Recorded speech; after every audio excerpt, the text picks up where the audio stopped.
From the field in Pflugerville, we welcome you to Pflugerville ISD, and it is San Marcos and Weiss, and it is the presentation game here on Dave Campbell's Texan Live, if that's where you're joining us, or on YouTube for the free game of the week. It's the Rattlers, it's the Wolves. Welcome in, everybody. I'm EJ Sanchez. Have the privilege to be joined today by all of our Dave Campbell Texans football crew, Mallory Hartley, Mr. Carter Yates, and Mr.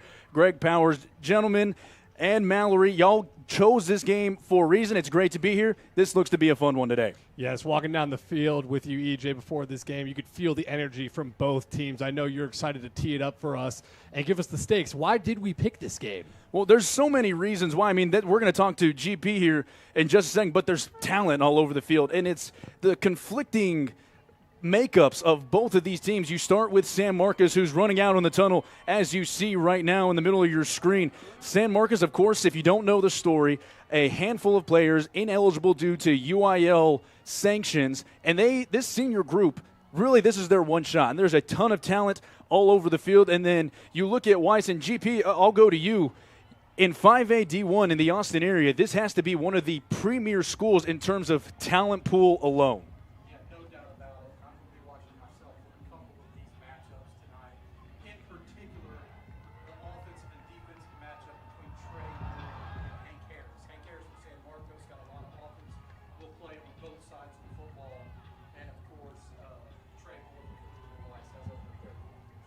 We'll get to GP here in just a second. 7 minutes to go until kickoff. We'll get the coin toss and the national anthem here in just a moment. We're going to take a short break. We'll be right back to preview San Marcos and Weiss coming up in just a little bit here on Dave Campbell's Texan Live or YouTube, wherever you may be joining us. We'll step aside.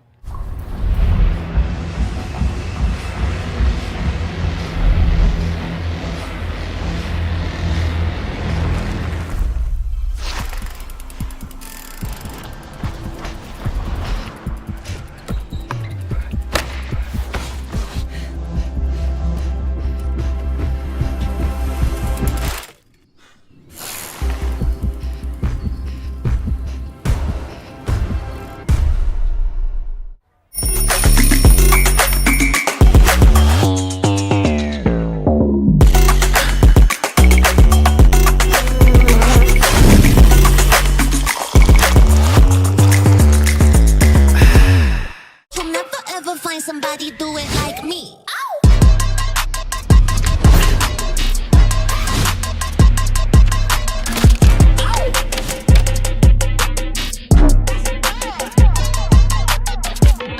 Bro, these Katie's are fire. Bro, you work here? Whatever, kid. Take notes. Yo, I can go all pro in these. I can guard you and route you up. You sure about that? Not anymore. You fellas looking for a quarterback? The goal! Billy needs cleats. You're right, Billy. These do bring out my eyes. Every shoe for every athlete, only at Dick's. Dick's is the GOAT. Introducing Elite Source Evaluators, your source for evaluating top athletes. We identify, rank, and project top high school players and provide insight and exposure that helps players stand out in the recruiting process. Get ready for the 2026 ESC Gridiron Showcase. This invite-only event brings together the top high school football talent from across Texas, giving them an opportunity to go head-to-head with the best, showcase their skills, and get recognized by colleges around the country. The road to the next level starts here. I still remember Mom leaving work early to bring me to all my football games. Long before the Friday night lights, the road to the end zone starts right here. And behind every touchdown is a mom, making sure her players get there on time. At Garage Door Doctor, we've had moms' backs for over 38 years. From simple repairs to upgrades, Garage Door Doctor keeps moms and players in the game. When it comes to garage doors, no one knows more than the doctor. Garage Door Doctor.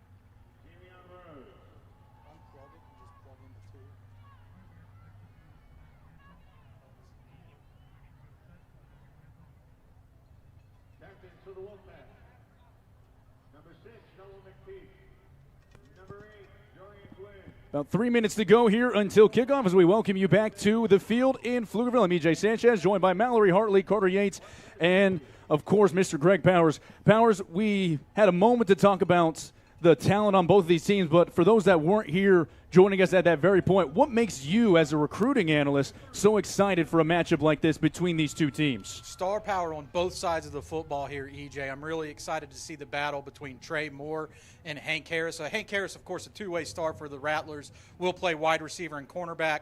And Trey Moore, one of the top 2027 prospects in the entire country. This dude can flat out go.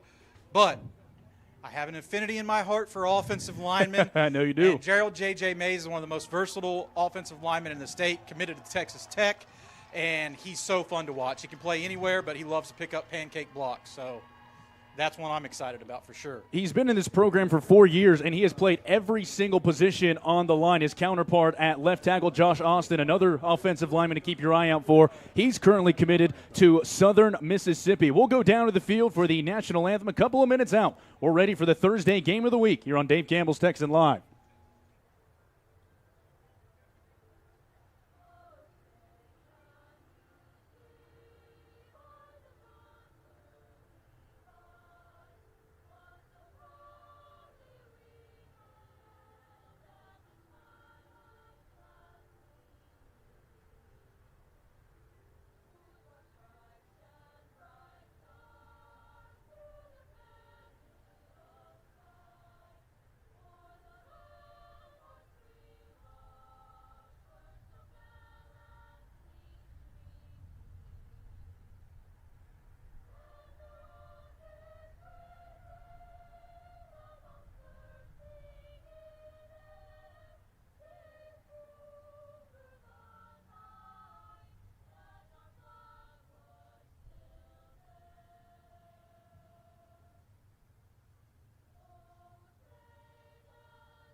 It's the Rattlers, it's the Wolves, it's the Thursday night game of the week on Dave Campbell's Texan Live. So happy to have all of you alongside us. Carter, we had the chance to talk with both of these head coaches, and from those conversations, what are a couple of the keys that we can look for tonight? Well, EJ, you mentioned it off the top of the broadcast. I think it's two teams with so much talent, but both with a lot of unknowns. San Marcos has 9 players who were ineligible for 3 years. Most of those guys have Power 4 offers, but are playing their second game of varsity football. And then for Weiss, it's new head coach Malcolm Hill taking over his first game last week. I think for Weiss, it's about playing with less emotion. You want to play with emotion, but not emotional. They had 20 penalties last week. You could see them going through some week 1 stuff. And then for San Marcos, they had the game wrapped up against Hutto. It was 33-14, and then fumbled a snap. Had some onside kicks go against them, but they bowed up at the very end. I want to see San Marcos play a complete game, and I want to see Pflugerville Weiss limit the penalties. Let's take a look at tonight's quarterback matchup presented by Panini America. Jackson Shad for the Wolves, and it's Buck Stein for San Marcos. GP, these are two really good gunslingers. What are you looking for both of them tonight? I'm really excited to see Stein. I've been holding off on an article that I've really been wanting to put out about the top uncommitted quarterbacks in the Lone Star State. This was a game I had to watch before I released that because he could be one of those guys. And, of course, Jackson Shad had a tremendous freshman season last year, stepping in when his team needed him due to an injury, and he's only matured and gotten better since then. 5 Division I offers for the sophomore Jackson Shad, who we will see first as San Marcos lines up to kick things away and get us started right at 7 o'clock. Once again, so happy to have all of you along with us. Kickoff is brought to you tonight by our friends at Community Coffee. Julio Alvarado getting ready to send it away. Jorian Gwynn and Garrett Stennett back deep to receive for Weiss. One of the premier matchups in the Austin area is getting ready to get underway. And, of course, as soon as we build it up, A little bit of a whistle on the field to take a quick break. We're still dealing out with some week 1 pace things we have to deal with. And it looks like it's a delay of game right here from San Marcos. That might be the first I've seen in quite a long time. First time for everything, EJ. First time all of us in the booth together. First time I've seen a delay of game on the kickoff. Well, I can only speak for the booth part of it. This better not be the last time that it happens. So now we'll back this back up to the 35. A couple of dangerous return men back for Weiss. Both of them next-level college prospects as defensive backs. Now they'll move their feet up to the 10-yard line, and now we're underway on a beautiful Thursday night in the heart of the Lone Star State. It is kicked off and fielded inside the 5. Weiss's return game a plus in their win last week, making a cut up the middle and down the left sideline. A huge return to start off this game. And still going and finally pushed out of bounds inside of San Marcos territory. What a return coming from Garrett Stennett. And that's an interesting guy right there, EJ, because we talked about the players that came in here and sat out through all the sanctions at San Marcos. The only guy who left is Stennett. So he was returning it against the team that he left. So that's very interesting call out right there. But credit to the San Marcos staff. Those players wanted to be a part of the Rattlers program. And it looks like this is also going to be brought back. There's a flag thrown, I believe, a little bit delayed on the far side of the field at the 40. Let's take another look. And sees now will just set to go back. So now they'll spot it at their own 30 in our first look at Jackson Shad. We've talked about the headliners. You talk about Shad, and you talk about Trey Moore. But, Carter, there's a couple more pieces to this offense that San Marcos is going to have to account for tonight. Yeah, I'm looking at the running back, Jayon Alexander, who last week had 144 yards and 2 touchdowns. His brother is Dalen Alexander, actually, who plays for Rice right now, so following in his brother's footsteps, but creating his own name. Alexander, 144 yards and 2 touchdowns in his varsity debut a week ago. Shad will begin out of the shotgun. San Marcos brings 4. Shad taking a shot early down the sideline and a bit too far. He wanted Trey Moore, and the coverage very good on the back end from Jordan Lampkin. You saw the Rattlers bringing some pressure off the edge there. That was number 8, Isaiah Young. This is a name that you have to remember. This is a guy who committed to SMU, and he's pretty talented. Not only talented, Coach Walsh told us at the beginning during our production meeting, he said he has coached over 90 Division I scholarship players. Isaiah Young, the most explosive out of them. So some high praise, and a bad snap forces Jackson Shad just to have to fall on it. He'll lose 3, 3rd and 13 coming up for Weiss.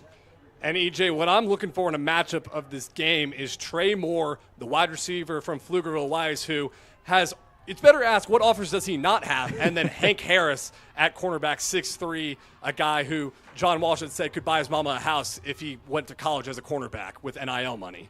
There's no doubt about it. Moore lined up down in the slot down near the bottom of your screen.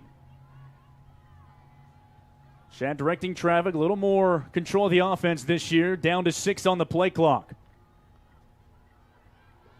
Shad throwing near the boundary. He finds his brother Dallas, and Dallas Shad picks up a big gain, spins out of a tackle, and he has the first down, brought down at the 44. That's a gain of 17 from Jackson to Dallas.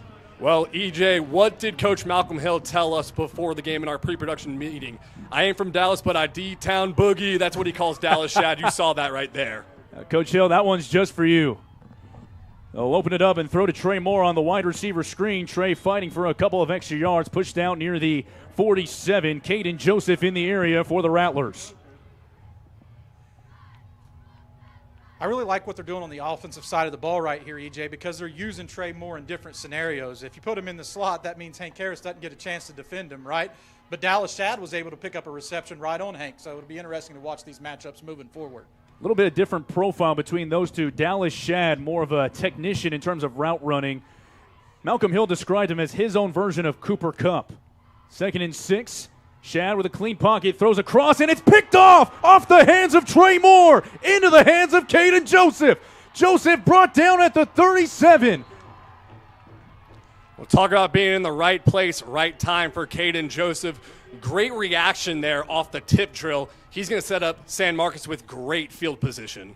The sophomore coming in and making a huge play for San Marcos, and on the part of Shad, just a little bit too much mustard on a ball that was a little bit out in front of Trey Moore. So now the first time we get to see Buck Stein and his offense go. Powers, it's a lot different than Weiss. There is no up-tempo. There's no air raid going on. This is a team that wants to control the line of scrimmage. Yeah, no doubt about it, and they've been doing that since Coach Walsh and Lee Vallejo were back at Denton Geyer coaching there, and they're bringing that same mentality to San Marcos. They start off with a crowded backfield, and the handoff goes straight up the middle to Justin Tardy, who picks up a modest gain of maybe 2. And that's something I'm monitoring closely in this game after last week's game, EJ, is how can they get the run game going? I know that Weiss's running back went for 144. The San Marcos running game wasn't as sharp or as consistent, and I know that's something that they're trying to improve on this week. It'll be a steady dose of Tardy, who we just saw. Tardy over 240 all-purpose yards, including 4 touchdowns a week ago. Had his coming out party in the win over Hutto. 2nd down and 8, 9:45 left to go in the first quarter. Stein out of an empty backfield. Has pressure in his face, steps up, and he overthrows this, and this is picked off. They trade turnovers. 7 Womack with his first of the year. And again from Womack, you see the replay right here. Stein lets it fly, and it's just a little bit over the head of his intended target. And Pflugerville Weiss, that's a great job by the defense. Your offense made a mistake. You get put in a bad position on the opposite side of the field, but y'all come up and make a big play. That's the ball-hawking defense that Coach Malcolm Hill loves to see from his Weiss team. This Weiss defense forced 5 turnovers a week ago. They pick up right where they left off. So here comes back Jackson Shad starting this drive out at his own 22. Some fireworks already in this game. Home run ball, far sideline. Shad looking, and there comes the flag. Jordan Anderson was working on Javian Rhodes, and it looks like they're going to get Rhodes. Anderson's a guy I was pretty excited to see coming into this game. Just a sophomore, and the coaches are buzzing about his potential. You saw his ability to get down the field there, and the defensive back had a grab onto him to keep the long one from happening. It just makes things so much more difficult when you're trying to game plan for a defense. And Carter, you and I talked about it. It seems like we have a little bit of a mix-up on the penalties call. We might have offsetting penalties. Weiss is backing up to about the 38 they're going to call it. So with the spot foul, then now we have it all ready to go. But they both talked about the fact that they both have to clean some things up on both sides. These are 2 teams. One had 20 and one had 14 penalties. Early on, that's got to be a point of contention. And some of that's week 1, and some of that is also inexperience with new players on varsity or a new coach in Pflugerville Weiss's instance. But San Marcos only has 7 guys who have started a varsity game before this year, so definitely something to monitor. EJ, I will say, Jordan Anderson, Coach Hill told us that those 50-50 balls are instead 80-20 balls when Anderson's out there. So you see that after the interception, they wanted a shot play. I love that call from Coach Hill. And now a penalty has been called on Weiss. So now we'll just apply the 10-yard penalty. I think there was some confusion in the back end. All that matters, it's 1st and 10 for Weiss. Alexander, the back, he gets the carry going straight up the middle, and that was clogged well by the San Marcos defense. The senior defensive tackle, Jamarian Nichols, was the first one there. You also saw Darius Davis in on that tackle, number 4. This is a linebacker that you also have to pay attention to in this game. Already committed to a D1 program in Texas State. This is a guy who has the go juice. Coach Walsh told me, Greg, everybody's coming to see Isaiah Young, but they're also leaving talking about Davis. Absolutely. He's the commander of the middle of that defense. But something to keep in mind, Isaiah Young is lined up across from a freshman right now. Cade Miller moves from the left side to the right side of the line, so he is going to get baptized in the name of varsity football tonight. Shad pumps once, has to get out of pressure, and now he'll just go ahead and escape. And he's able to pick up about 5 yards up to the 34, a gain of 3, 3rd down and 8 coming up for Weiss. That was a great play, EJ, but I got to rewind a little bit here. You're telling me the freshman right tackle, that's a freshman? He's on the recruiting radar now. Already. I mean, when you talk about J.J. Mays, he started as a freshman. Marquise Libby, who flips from the offensive side to the defensive side. This Weiss program, no stranger to giving freshmen extended amounts of playing time if they're the guy from the job. We talked to Malcolm Hill. He said that Caden Miller's the guy for that job. And Coach Hill switched a lot of these guys' positions, asking them to make a sacrifice for the good of the team, and it might work out for the better for them and their college prospects too. On 3rd and 8, play action, Shad looking towards the sideline, and it's caught! Pushed out of bounds near the 29. That's J5 Jordan Anderson with the biggest play of the day. Call that 40 yards on the pickup. First of all, what a dot by Jackson Shad, and you see why J5 earned a single-digit number for this Weiss team despite being just a sophomore. What did I say earlier about those 80-20 balls? I think we saw it right there. Could not put it better in a spot as Jackson Shad put it beautifully. There's a nice draw player up the middle. The line pushes him to the 21-yard line. That's Jay and Alexander, 2nd down and 2 coming up. This is where Malcolm Hill wants to be. He wants to go up-tempo, and a big play like that surely can get this team going in the right direction. And he's got plenty of experience calling calls against 6A talent. Setting up the screen again. Here's Trey Moore, and Moore's able to pick up the 1st down. The one thing that Coach Walsh said is he does not want to get into a track meet with this Weiss team. We've talked about Anderson and Moore. We've seen Shad. If they're able to control the line of scrimmage, that's where they want to be. But right now, that big play to Jordan Anderson, the difference in this drive as Weiss has 1st down and 10 from the 18. In the red zone, the Wolves go. The matchup you wanted to see down near the bottom of your screen, Hank Harris. Looks like he's lined up across right now in his zone against Dallas Shad. It's Jayon Alexander, and he's not able to get too much. Cameron Bundage, the sophomore linebacker, able to corral him. Maybe a pickup of 1. EJ, I think we're going to be calling number 33, Cameron Bundage's name, quite a bit. I ranked them on Dave Campbell's Texas Football as one of the best linebacking cores in all of Class 6A. And you see Bundage right there, only a sophomore, but he plays a lot older than he is. Bundage will also contribute on both sides of the ball, and that's what I really respect about Coach Walsh. He is not scared to have multiple guys going on both sides of the football. 6.5 to go in the first quarter. You're just joining us. Weiss and San Marcos trading a pair of interceptions. This here being the 2nd drive for Weiss. Shad scrambles, throws out of the backfield, and he's able to find his H-back, Trayson Armstrong, who breaks the tackle into the hands of Jordan Anderson. They're calling it a touchdown for Weiss. Unbelievable in a varsity football game to run a pitch play, what it looked like when they were dead to rights, lateraling it instead. And I tell you what, EJ, when we were down on the field, you could tell this Pflugerville Weiss team has some confidence. They play with some swagger. They're not nervous whatsoever, and they feed off of their head coach, and you see how they play on the field right there with that touchdown. A pitch play in the red zone that goes from one sophomore to the other. Malcolm Hill in a nutshell, GP. You know what? I think we have good luck for great plays. One last week from Texas Tech commit Chase Campbell. This week, Anderson from Hill. What a play call.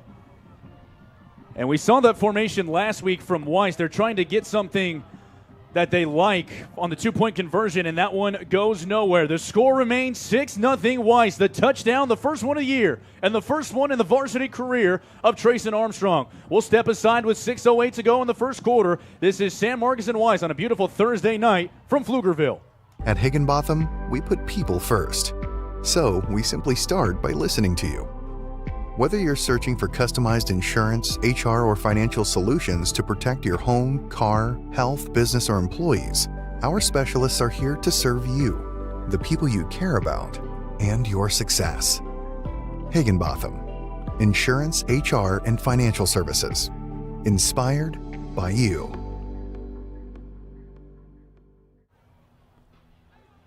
The 4th touchdown pass of the year for Jackson Shad. Jordan Anderson to Trayson Armstrong in the red zone. Weiss leads it 6-0 after their 2-point conversion is snuffed out by San Marcos. And Carter, that's exactly the type of football that Malcolm Hill wants to play. Gorgeously executed drive there by his offense. Yeah, and you mentioned Trayson Armstrong, who moved from wide receiver to tight end. Another example of Coach Hill coming in over the summer, moving some guys' position, and gaining their trust with a home visit, talking to the parents and saying, this is why I'm moving your son's position. And you see the buy-in from this Weiss football team, and it's paying dividends on the football field, first with 1-0 and now with the first score. There's a hashtag percolating throughout the Weiss Twitter sphere, X sphere, whatever you want to call it. It's NWO, and Coach Hill is a massive wrestling fan, and he wanted to make sure I think it's a wrestling reference, and he wanted to make sure people knew this stands for New Weiss Order. This is the culture he wants to really have go throughout the walls of the entire school, talking with administrators and other coaches. This is a new Weiss. If you forget anything that happened before, he wants his guys to not only be outstanding on the field, but in the classrooms and in the halls of the school. So that's what that means. NWO. This is the new Weiss that Malcolm Hill has brought. The fair catch was signaled for and called by San Marcos. It fell into the hands of Braylon Gatewood. So GP, after Buck Stein throws that interception, maybe a little bit amped up as we'll get the penalty there on the field. That'll back up the Rattlers. How do you come back, and for Coach Walsh as a play caller, how do you relax a quarterback like Stein? I'd like to see him get some action in the run game. He is a guy that is able to move the ball on the ground whenever he needs to. So call his number. Let him get a couple of hits on him. I think he'll loosen up, and he'll start to make some of these throws. Of course, he's got some pretty talented wide receivers out there to find in the pass game.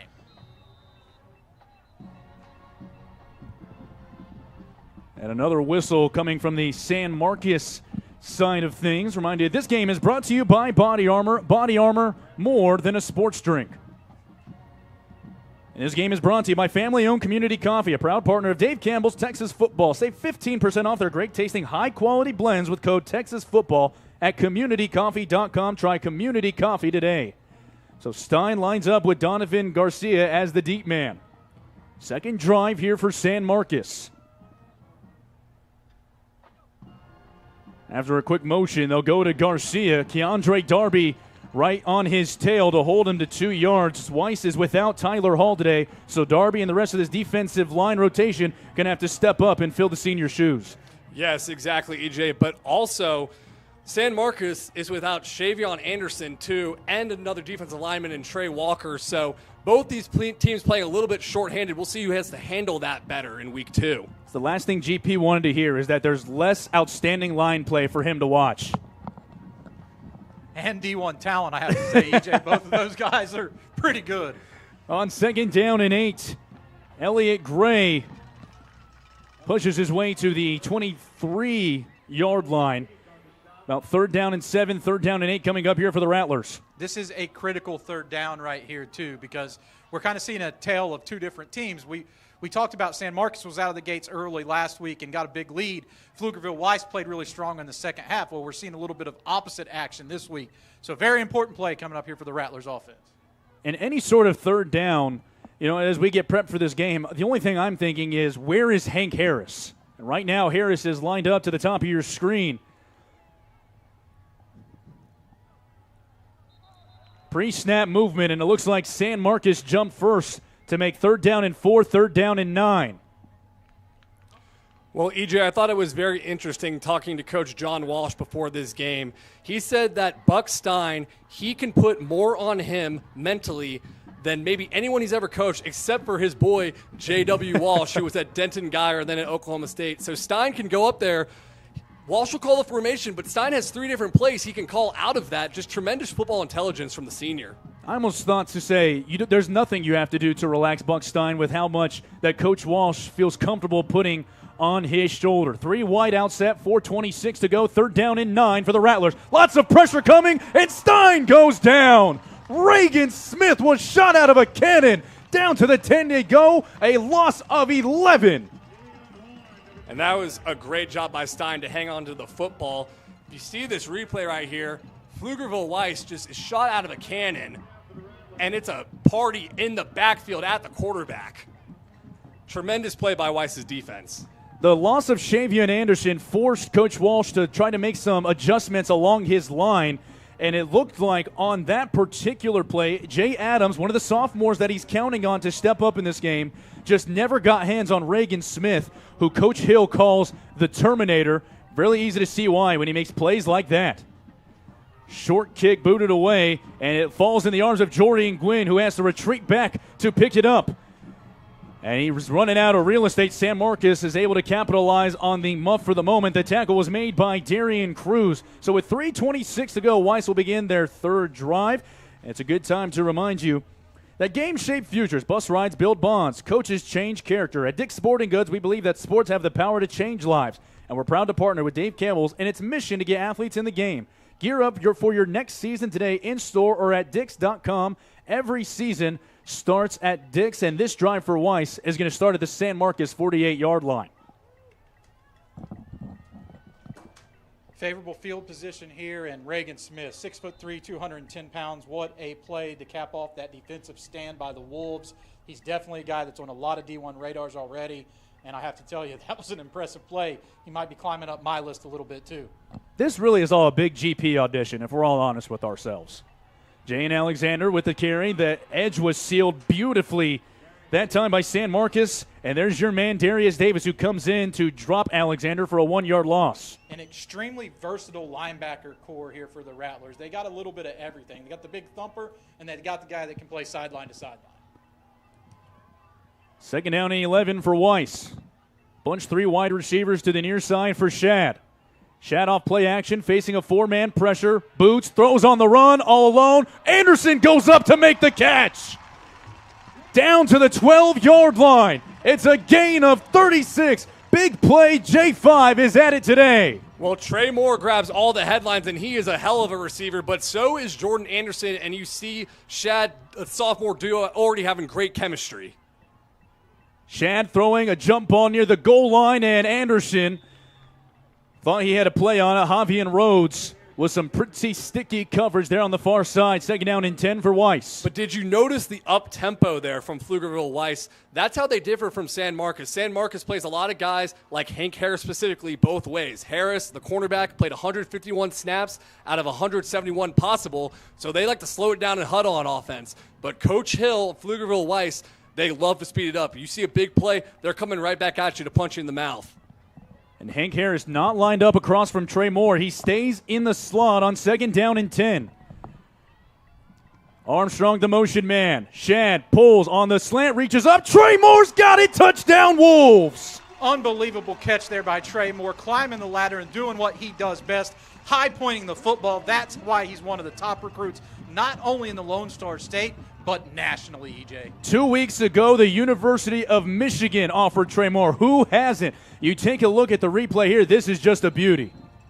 Great ball placement by Shad. Put it up on the top shelf where only your wide receiver can get it, and Trey Moore shows you his God-given ability right there. The son of a former Oklahoma player, Eric Moore, who's also a pastor in the area. Just a great family, and you see your kid balling out on the biggest stage tonight.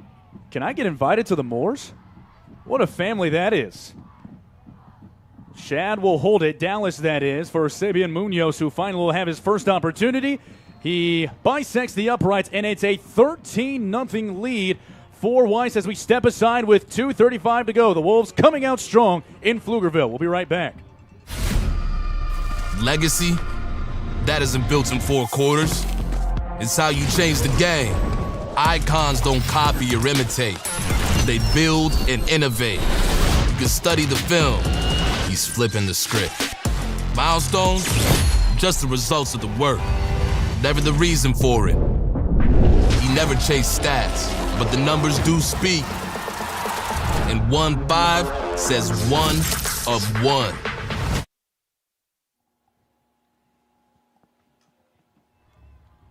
$13-0 your score. EJ Sanchez, Carter Yates, and Greg Powers, Mallory Hartley working the sidelines for us on this presentation of Thursday night football here on Dave Campbell's Texan Live on the site, and also our free game of the week. You've seen why we wanted to bring everybody this game as the free game of the week, because we are seeing talent all over the field. We saw it right there, GP. Trey Moore, in 5 quarters of football, hauls in his 4th touchdown of the year. Well, if you're a Texas Tech fan and you're just tuning in right now and you missed the Trey Moore catch, you need to rewind it, because it was a passing play, but center J.J. Mays pushed his dude back about 6 yards and had a tremendous block, and Shad was able to fit it in right where he was clearing the man out of the way.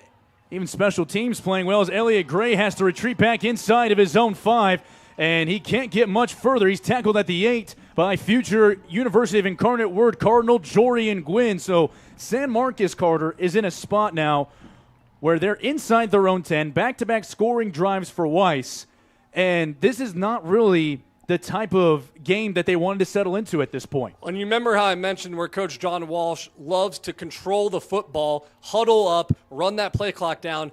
That works when you got the lead by 2 touchdowns, but how does it work when you're down by 2 scores? They need some action here pretty quick. Justin Tardy, as I mentioned earlier, 3 touchdowns a week ago. Be interesting to see if they try to get him involved on this drive. First down and 10, San Marcos, 2:27 remaining in the first quarter. And a little bit of misdirection. Boy, nice spin move, and it's only going to be able to pick up maybe 2 or 3 yards. Elliott Gray's been involved in this game a little bit more than we thought coming in. Second down and 7 for San Marcos. The Wolves are ready for this game. I love to see them fly into the football, gang tackling, getting everybody involved, and that shows that Coach has them ready for this 6A challenge, to be quite honest with you. San Marcos, because of obviously the sanctions, we don't want to harp on it too much, but it's part of the story that this is a team that might have the best talent in their area there in District 29. Second down and 7, a little bit of a delayed handoff going to Justin Tardy, who's chased down from behind. I believe that was also De'Arion Houston along with Reagan Smith.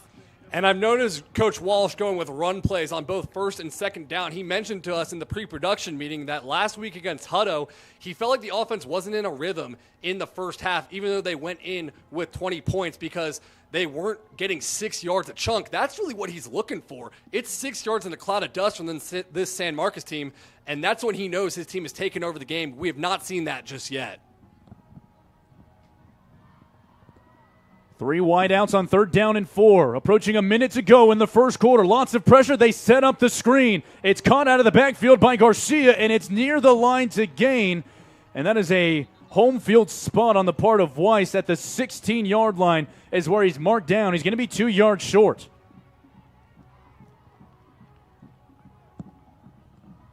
Again, it looked like that play was going to go. I thought it was a tremendous play call by Coach Walsh. He read the defense correctly. They had the right play call, but the Weiss defense was so quick to be able to prevent that first down, and now you have a punt situation and a chance to go up 3 scores.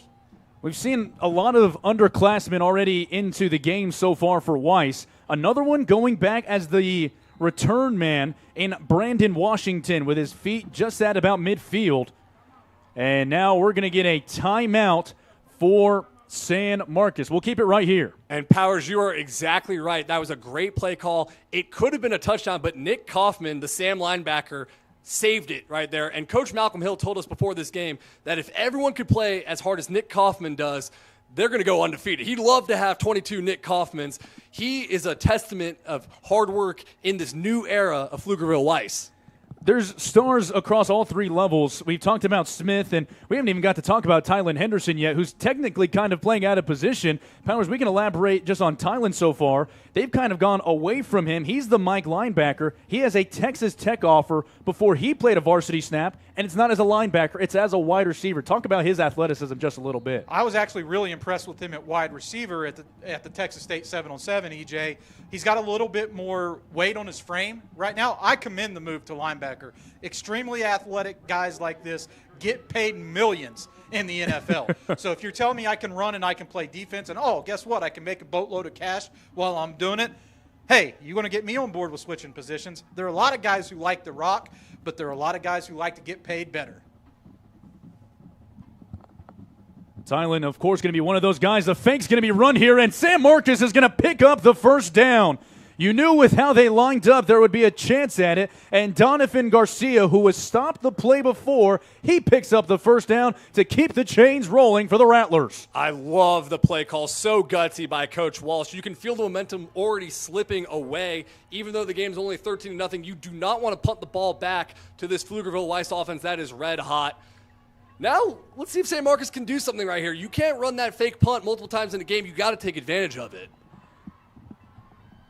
They do not have to run a play, but they will. A low snap, Stein corrals it, throws out of the backfield. It's caught by Justin Tardy, and he runs right into De'Arion Houston, who stopped him for no gain. That's the final play of the first quarter. At the end of 1, Wolves 13, Rattlers nothing. We'll bring you more second quarter action when we come back. This is Thursday Night Football on a beautiful evening in the heart of the Lone Star State as we'll step aside. Uh-oh. You good? Yeah, totally. Okay. Well, if your back hurts, you should be able to get the care you need. So you can get in, get out, and get back out there. Like, fast. Well, that is kind of my thing. It's not complicated. Scheduling's easy on the MyBSW Health app.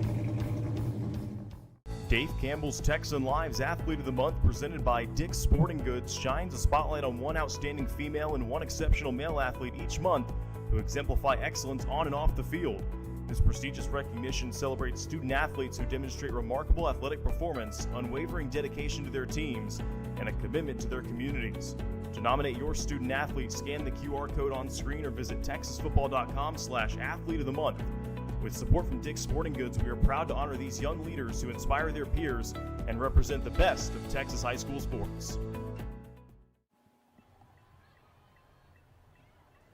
Start of the second quarter here on Dave Campbell's Texan Live, or for free on YouTube as our game of the week. I'm EJ Sanchez, joined by Carter Yates and Greg Powers. We flip sides of the field, but we have to go back to the final play of the first quarter. San Marcos running a fake punt on 4th and 2 to keep this drive going.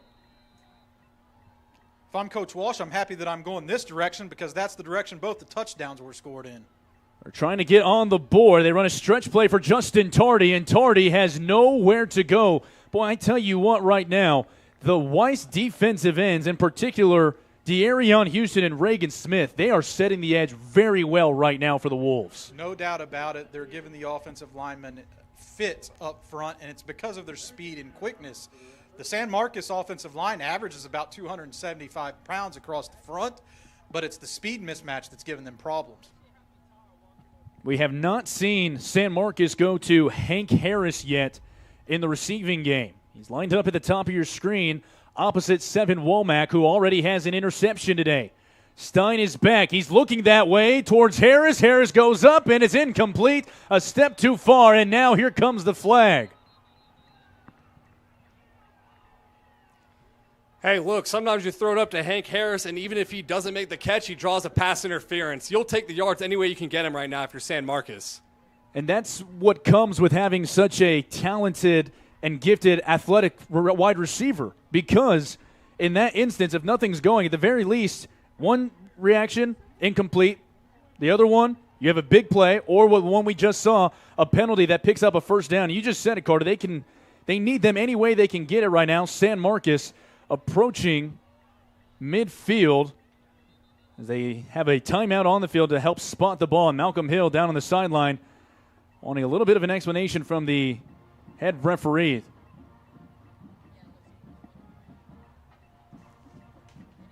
Give you a chance to tell you that this game is brought to you by Elite Source Evaluator, the source for evaluating top athletes, identifying, ranking, projecting top high school players, and providing insight and exposure to help them stand out in the recruiting process. 1st and 10 from the 33. Stein looking that way again. Here comes pressure, and he just has to chuck this one away and play for another down, but a flag comes in. Well, we'll see what the penalty is here, EJ, but this Pflugerville Weiss defensive front is getting after it tonight. They look like a team that's playing pumped up. Maybe that has something to do with the all-black Jordan uniforms they are debuting tonight. They're looking clean out there. They're playing fast. I mean, we're talking to Malcolm Hill, and he says, okay, if GP's coming and the Dave Campbell Texas football crew is coming, this is the time to debut it. He wanted to make sure that these guys were pumped up. It certainly looks like that so far. That's not a joke either, by the way, folks. Malcolm Hill riled his team up pregame by saying that the Greg Powers is here. EJ, you know that's not true. EJ, you know that's not true. And here we see Stein dropping back. He has an open man down the sideline, and it's cut at the 42. A cut inside. The catch made on the play for San Marcos by Elliott Gray once again. And this is exactly what the Rattlers offense needs to do. They need to get other wide receivers in the mix. They got Nichols out there, number 3. Number 1, Jordan Lampkins, another very talented wide receiver. Hank Harris is the prospect of note, but they've got a lot of talent to get the football to. Well, the matchup you want is on the bottom of your screen between Harris and Stennett, and he goes right after Harris, and Harris is wrapped up quickly by Stennett to hold him to 2 yards. And you see the excitement from Stennett to hold him. because holding Hank Harris to 2 yards is an accomplishment in and of itself. Clock continuing to move. 2nd down and 8 for San Marcos. 10:20 to go in the first half. 2 touchdowns for Weiss in the early going. 1 from Trayson Armstrong and 1 from Trey Moore. Look to spread out here, and Stein never saw the football. It's picked up on the other side by De'Arion Houston, and he's tackled at the 33. They're signaling as if Weiss is going to hold on to the football. The second turnover of the game for Weiss. And Stein was just not ready for the snap there. Clear miscommunication from San Marcos. And it's tough because that was a very good drive they had going there, especially after the fake punt. But now blink an eye, and Pflugerville Weiss has the ball, it looks like, at the 35-yard line going in. And we see that play sometimes, and maybe it hits the quarterback in the hands, maybe it hits him in the helmet when he's not looking. That hit nothing. Buck Stein was not even lined up behind the center, Wesley Madrid. Weiss looking to cap it off. Shad off play action, throwing towards the end zone, and he overthrows Trey Moore, who is looking for his second trip to the end zone today. Carter, I don't know about you. I know that was an incomplete pass. But the moxie that I see from Jackson Shad is something that sticks out to me. He's a guy who's not afraid to press the action. No, not at all. And I think that's why college coaches already love him. You see that moxie. That's how he was able to step up as a freshman for Pflugerville Weiss last year in varsity action when the senior quarterback and leader of the team, Jax Brown, was injured for the year. Weiss may be a sophomore. He's played a lot of football, though. Shad will turn and just hand it off here to Alexander. Alexander looking for the edge, and he can't get it. Waiting for him with a bear hug was Laz Pavia. SMU commit Isaiah Young also getting a hand in there. And, you know, I'm not trying to date myself here, EJ, age-wise, right? Never. Jayon Alexander, I covered his brother Jair, who went to Rice. Exciting to see another person from that family getting to tote the rock out here at Weiss. Well, I'll date myself. That was the first year that I was covering Weiss as well, just in this Austin area. And I said, man, the Wolves used to have a really good running back with the last name Alexander. And to find out it was Dalen's younger brother makes it a family affair. Across the middle of the field, nearly intercepted. A scary throw. Jordan Lampkin was hunting down an interception and a dangerous throw for Trey Moore. 4th down coming up here for Weiss. And this is interesting territory because 4th and 11, but you're also near the red zone. It looks like they're going to keep the offense out and go for it. I love the aggressiveness from Coach Hill, wanting to step on their throats out there and put this game away early. About 16 yards out of the range of the senior kicker, Sabian Munoz.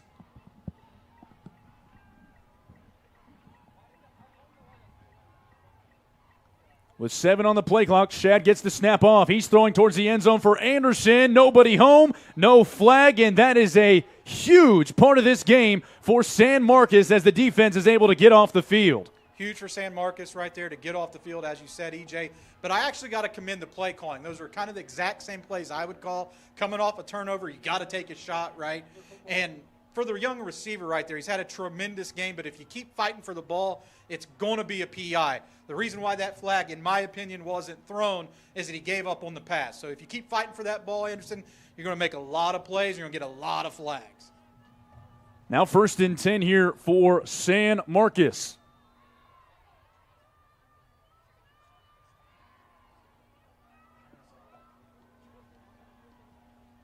Drive starts at the 9:05 mark of the second quarter.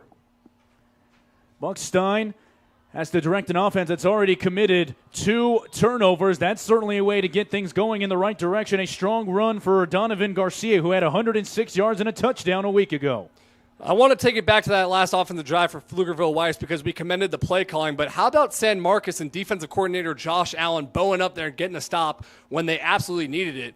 A really awesome story from San Marcos' side. Josh Allen actually played high school football for Coach Walsh and was the same age as Coach Walsh's son, J.W., came to the Denton Geyer team after his family was displaced by Hurricane Katrina, now all these years later, coaching for him. I mean, he said he's like a son to him, and it was one of the better stories. If there weren't enough for San Marcos, and another snap that is just not clean, Stein just has to fall on it.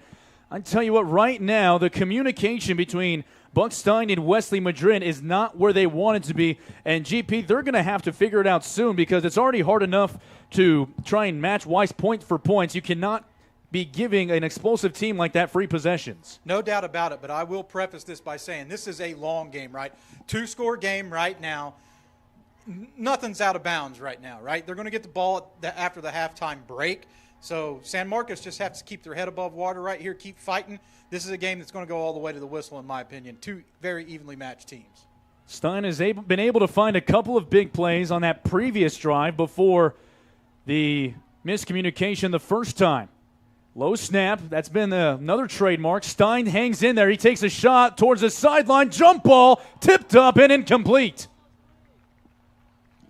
Well, Stein has been under duress all night. You see the offensive line right now is just struggling against this Pflugerville Weiss defensive front, both in the run game where there's not a lot of lanes, and then in the passing game too where Stein is under attack, and then there's not a lot of receivers he can find open because he's having to rush the football out. Now the sophomore Reagan Smith applying the pressure. He was looking at his second sack already of the game. 3rd down and 10 coming up for the Rattlers. Looking for a big play. Stennett is traveling with Hank Harris near the top of your screen. Stein out of an empty backfield. Here comes pressure. Steps up. He's going to be brought down. The second sack of the game for this Weiss defense that continues to astound. Javion Horn, the senior defensive lineman, got home. Credit to Noah McPeak also getting a little pressure there to force Stein out of the pocket or up into the pocket where they could clean things up.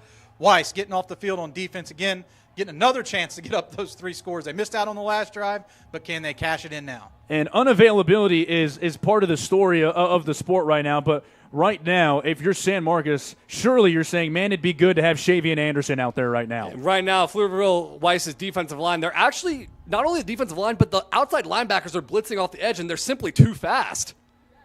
Dangerous kick that gets away into the hands of Brandon Washington, who fields it and is inside of Rattler territory. He's tackled at the 45, a return of 14 yards. I love that return right there from number 28 because he catches it on the run like a center fielder running up to gun a guy out at home and then gets north and south instead of going east and west, getting 14 yards, setting your team up in nice field position. I mean, how many more sophomores can we talk about? Washington in the return game for Weiss offensively. You're talking about Anderson. You're talking about Jackson Shadd defensively. You're talking about Reagan Smith. You're talking about Tylen Henderson. This is a team that is getting contributions from your seniors, but the future, if the present isn't good enough, the future may be looking even better. Coach Hill's going to get sick of me. I'm going to be visiting his school so much to come talk about these prospects with him. He's probably just going to get tired of GP rolling through. Nobody could ever get tired of that. Jayon Alexander is fed the ball, and he's up to the 39-yard line, a pickup of 6. Well, and I think that super sophomore class is part of the reason that Coach Hill took this job. You got to remember, he actually missed the first summer workout because he was an offensive coordinator at Prosper. They were literally out of school, and he saw the Weiss job was still open. He reached out to try to get a head coaching interview and gets it. He coaches with that chip on his shoulder, and you see that's why they have so much energy because there's not a lot of offensive coordinators who would have gotten this job. It's such a high profile with a lot of D1 talent. He was very excited to get into Pflugerville and get to work. Jordan Anderson on the screen. He picks up the first down, and he's tackled near the 31, a gain of 8, and a late hit is going to come out against San Marcos. And maybe a little bit of frustration boiling over as they exchange a conversation that I do not think is about homework at this very point. If Coach Hill's a wrestling fan, you got to see a suplex right on the sidelines right there because that's what Isaiah Young did to the ball carrier. I believe that's what the flag's for. We'll wait and see what they call. But to get back to that interesting story there, Carter, about how late the process was, Coach was very candid with us. He said, hey, I understand that if this cycle was normal, I probably am not talking to you guys, but you rarely hear players talk about the chip on their shoulder. But for a head coach to basically acknowledge it and say, I want my team to also have one, I don't think there's any doubt that his team is kind of following with that, especially with some of the preconceived notions that someone may have about this program. So first down and 10 after the penalty. Extra yards tacked on. Another red zone trip for Weiss. Jackson Shadd already 2 touchdowns today as he motions Armstrong to the weak side of the formation. Alexander's the back. Anderson, Moore, and Shadd out wide for Weiss. San Marcos brings 5. Shad is brought down in the backfield. We talk about late blitzers. San Marcos answers with 1, and it's Isaiah Young, the future SMU Stang. Now, do you remember that stat that Coach Walsh gave us about the 90 Division I athletes he has coached and how not one of them is more explosive in the first 2 steps than Isaiah Young? You saw right there coming out fast out of the blocks. 2nd and 13, and Weiss still going pressure. Young bearing down again, a shot to the end zone for Trey Moore, and great coverage there by Hank Harris. Now the marquee guys on defense for San Marcos stepping up on those last 2 plays. I really love watching Isaiah Young, and I categorized it like this when I was talking to the coaches before the game. He reminds me of being a kid. He's a throwback linebacker. He's a guy who loves to hit, and he's very quick to the football. No nonsense type of linebacker. And now you see why everybody's buzzing about Hank Harris, too. Shad takes the snap, throws out of the backfield. It's caught by Alexander near the 16. Makes a nice move. Tackled near the 11.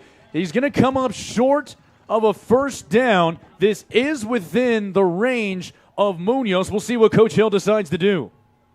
And right now it looks like the offense is staying on the field. You see how aggressive Coach Hill has been. And talk about that chip on his shoulder, EJ. You see the players feed off his confidence. At least that's what we're seeing in this first half. Plenty of time on the play clock. 4th down and a long 3. San Marcos being tested defensively, and maybe that's the difference week 1 to week 2 as Weiss calls the timeout. Again, it's a very candid conversation with Coach Malcolm Hill when we sat down with him, and really any time you talk to the head coach. But he said, hey, the 20-plus penalties for 200 yards, that's on me, and he doesn't allow that to happen here. He takes a timeout with 4:20 to go. I think this is the right spot to use one. I think it is the right spot. You had 3 of them there. You see a lot of improvement from this Weiss team, not having near as many penalties in the first half as they did last week. Look, last week was an emotional week for Coach Hill. It was his first game as a head coach. It was his parents' 38th wedding anniversary. He had all the family there, and you saw that Pflugerville Weiss team. You know they go with their head coach and the confidence. Sometimes they go with the emotion, too. You see right now they have channeled it in week 2 better than they did in week 1. That's the type of improvement you love to see. It's the type of ownership we've seen. Carter, you sit next to me in the Dave Campbell's offices, so you know I'm not an analytics guy, right? You know I'm not an analytics guy. This isn't an analytics call for me, but I'm going for it here. It's math. You can go up 2 scores with a field goal, or you can try to go up 3. But Coach Hill playing it safe. He's going to get these points. At least he's not going to be chasing them in the 4th quarter. He understands the dangerous team on the other side in San Marcos. As we run on the tip of the range of Munoz, it'll be from 28 yards in the left hash. Flores to snap it, put down by Shad, and the kick is up for Munoz, and it is good. Give all the credit in the world to Dallas Shad, who picks up a low snap and is still able to tack on the field goal. And that's why you have a wide receiver holding the PATs. It's a very thankless position, but a very important one. You saw it right there. Weiss goes ahead by 16. They lead it 16-0 with 4:18 to go. We step aside from Pflugerville on Dave Campbell's Texan Live. Dave Campbell's Texan Live's Athlete of the Month, presented by Dick's Sporting Goods, shines a spotlight on one outstanding female and one exceptional male athlete each month who exemplify excellence on and off the field. This prestigious recognition celebrates student athletes who demonstrate remarkable athletic performance, unwavering dedication to their teams, and a commitment to their communities. To nominate your student athlete, scan the QR code on screen or visit texasfootball.com/athlete of the month. With support from Dick's Sporting Goods, we are proud to honor these young leaders who inspire their peers and represent the best of Texas high school sports. A 28-yard Sabian Munoz field goal puts Weiss ahead 16-0. We welcome you back to the field in Pflugerville. I'm EJ Sanchez, joined by Greg Powers and Carter Yates. The conservative call to go with the field goal there, but I think we talked about it right before we went to break there, GP. Coach Hill understands the type of team that San Marcos has. They made it, so I'm not going to call it conservative, and I'm going to go ahead and tip my cap to Coach Hill for making the right call right there. San Marcos, with 4:18 to go, is in an interesting spot here. They're able to just still hold it to the 2-score game, but we've talked about it ad nauseum already. This is a field position, ground control team, but they have to get something going in this drill, and then with a chance to go 2 for 1 since they're receiving the kick coming out of the locker room. Yeah, I know people keep saying this over and over, but this is the most important offensive drive that San Marcos has had. 4 and 18 left, 4 minutes, 18 seconds, more than enough time to work down the field, even if you're huddling, and then go 2 for 1, and all of a sudden this could be a 16-14 ball game. The running backs have been held in check for their lofty standards, and talking about Donovan Garcia and Justin Tardy to this point. San Marcos sends motion to the strong side. Stein hands off, going right up the right side. That was Justin Tardy. But we keep saying it, the closing speed of all of these Weiss defenders has really been put on display. That time gave Jorian Gwynn the tackle. They're making them play behind the sticks. They can't get much on first down because the worst thing that you need to happen here is a quick 3 and out. You don't want to give Pflugerville Weiss a chance to put more points on the board before halftime. So even if they can't score here, the best thing for them is to be able to possess the ball, move the chains, and make sure they have a fighting chance moving forward. A 40-27 win over the upstart Hutto Hippos to begin this new era of San Marcos football a week ago. And Coach Walsh scheduling difficult on purpose. Home run ball, far side, looking for Hank Harris, and it's incomplete, and another flag is going to come in. You do feel for the assignment drawn for both of these cornerbacks, but that's going to be the second penalty on 7 Womack. A first down is going to be coming up here for San Marcos. And Hank Harris, we talked to Coach Walsh, and he said, look, he could buy his mom a house if he played collegiate cornerback. Harris wants to be a wide receiver, and while he hasn't made a ton of catches in the first half, he's had a huge impact on the game, drawing 2 big-time pass interferences. This is why you have to, watch the game. This is why you can't box score watch this game, because right now you see Harris with 2 catches, but he's picked up 2 first downs just from him being on the field at that spot. Harris, 8 offers to this point, including Baylor, Cal, the University of Houston, Texas Tech, just to name a few. 1st and 10, looking that way again, tipped up once again by the defensive line of Weiss. I believe that was Nick Kaufman who got his hand on it. He's been busy. Good call out there, too, EJ. The defensive back was able to put his hands all over Hank Harris there, avoiding the pass interference penalty because the ball was tipped at the line of scrimmage. It really is one of them where if you ask Coach Hill before the game, hey, Hank Harris isn't going to score a touchdown, but we're going to flag him 3 times, and that same corner who's being physical, talking about Womack here, he's going to draw a couple of penalties, but he's going to have an interception. I think Coach Hill would take it. And right now, San Marcos can't move the ball consistently, so you'd rather give up 15 yards than a 50-yard gain. It's a numbers game down there on the field right now. Stein continuing to have to squat down to catch these snaps, and a big one run off by Justin Tardy. Tardy into Weiss territory. He's tackled at the 35. A gain of 23 yards, the biggest one offensively in the run game for the Rattlers. And that's exactly what this offense has needed. They needed a little bit of boost in the arm. They got it out of the run game. Exactly what Coach Walsh was looking for heading into this one. If they can continue to move the ball, I'm telling you guys, this game's going to set up to be an interesting one in the second half. This offensive line has been one that Coach Walsh has been wanting to run behind, including Nicholas Harry, the right tackle, who also is highly recruited. Pre-snap penalty, this one's going to come up. Henry, USF, Pitt, Texas Southern, those are just a couple of his as well.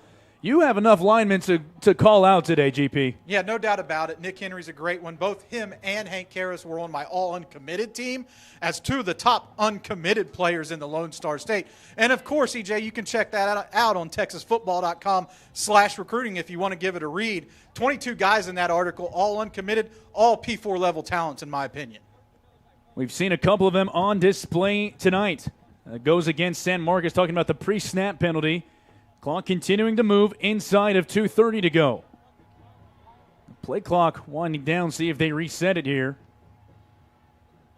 They finally do. De'Arion Houston is going to hustle on for Weiss, and Keandre Darby is going to hustle off. And wisely by Coach Walsh, they're going to call the timeout. Well, because Coach Walsh had a late substitution, so then that allowed Pflugerville Weiss to then trot their guy on the field, trot their guy off, run down that clock, and Coach Walsh, a veteran coach, head coach since 2005 at Denton Guyer, recognized exactly what Hill was doing. This game is brought to you by Higginbotham. Higginbotham is a proud sponsor of the Dave Campbell's Texas Football Most Driven Team Award. Learn more at texasfootball.com. most driven team. We'll keep it right here with 2:20 to go. Carter, when we talked to Coach Brian Walsh and talking about this Rattler team, he said last week we talked about the onside kicks that were recovered. It was a dangerous finish to the game, but what he wanted to see is his team stand up in the face of adversity. We're seeing a big one here, and it looks like we're getting a good response from the Rattlers. Yeah, and it mirrors last week's game in the fact that they went into the halftime locker room and Coach Walsh was not happy with the offensive line play, but they came out inspired in the second half. We've seen a nice drive here. Now can they capitalize on it? Don't put the Rattlers to bed just yet. On 1st and 15, deep drop. Stein wants it all. Looking. End zone. Knocked away at the last second. He wanted Elliott Gray coverage the entire way from Caden Collins. There was some hand fighting going on there, and I think a flag could have come out, but both guys actually were using their hands. I'm going to err to the side of caution and believe that was a good no call, but a flag could have come out on either side right there. Caden Collins, as we mentioned, in coverage.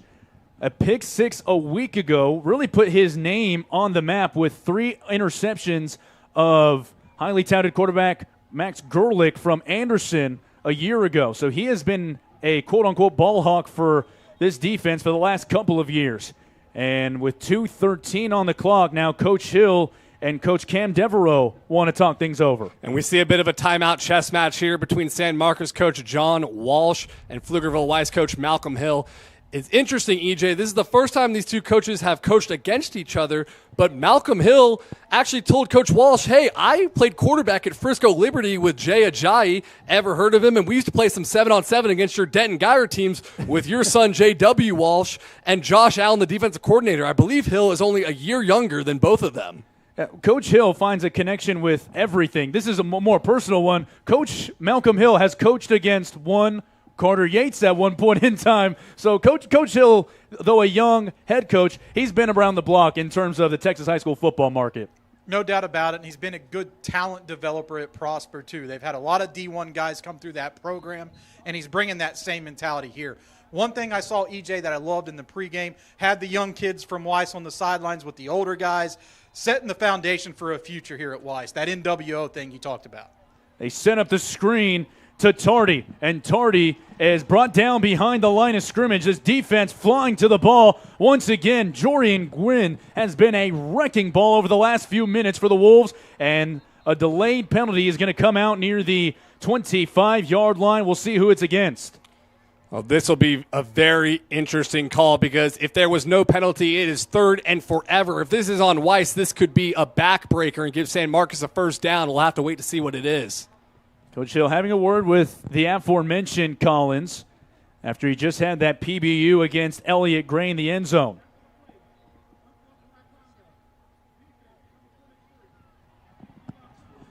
And it will be going against Caden Collins. And an unsportsmanlike conduct foul, and this is what Coach Hill talked to us about. In the Week 1 game with 20 penalties, there's a difference between playing with emotion and playing emotionally. And right there, Pflugerville Weiss played emotionally, and it's going to cost them big because that was going to be 3rd down and a mile, and we have not seen San Marcos move the ball consistently. But now you give them a 1st and 10 inside the 30-yard line with 2 minutes to go. There is so much time left to go get a score. New life already looks just on the sideline right now for San Marcos. New life has been breathed. Brett, we'll go with one of them. But all that matters is a lot of energy on that side for the Rattlers. 1st down and 10 from the 26. I need to be better about grammar when I'm talking to 2 writers in the booth with me.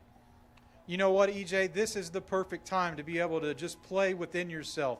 Take your time. Make sure that you get a score. This isn't panic time for San Marcos. This is the time to execute.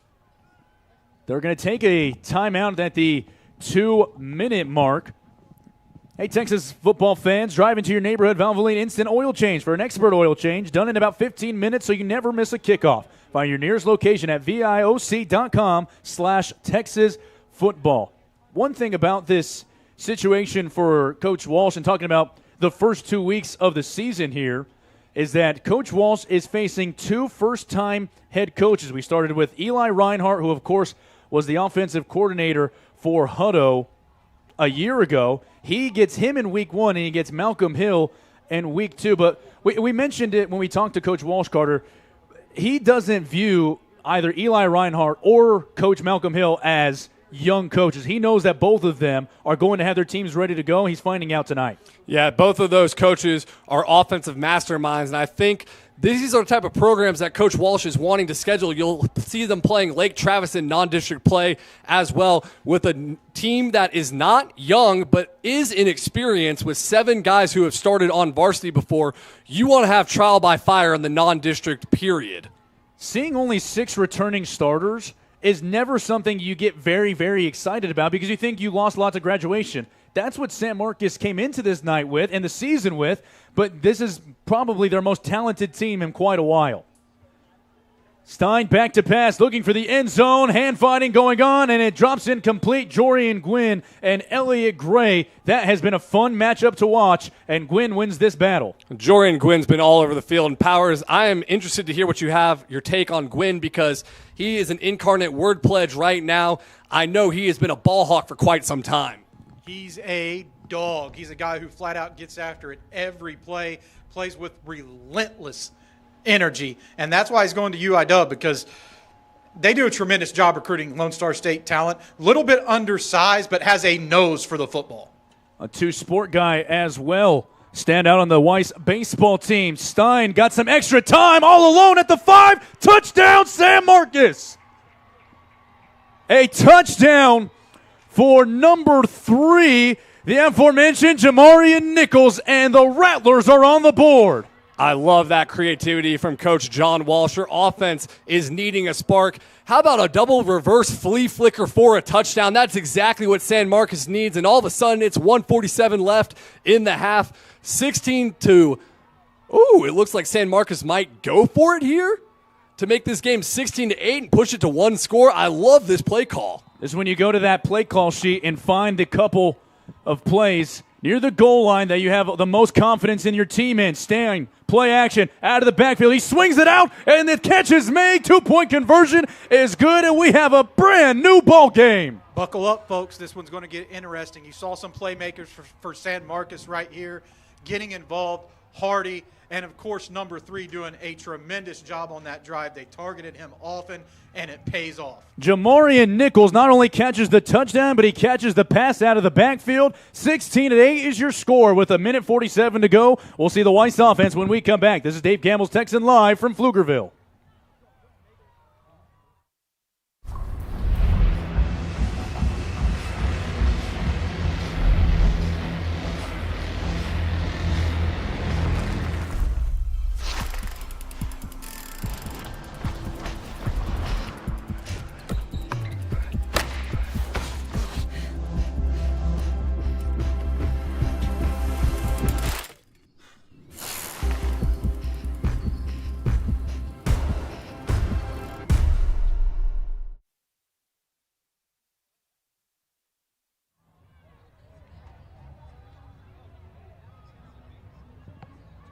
San Marcos comes back on a big drive. They drive the length of the field. And, Carter, one thing to not forget about that drive is that on 3rd and forever, a personal foul penalty keeps the drive alive for Weiss, and the Rattlers immediately take advantage as Brian Walsh goes into his bag of tricks and is able to come out with a touchdown. And that is the cost that losing your cool can have, because they, for all intents and purposes, would have gotten this ball back.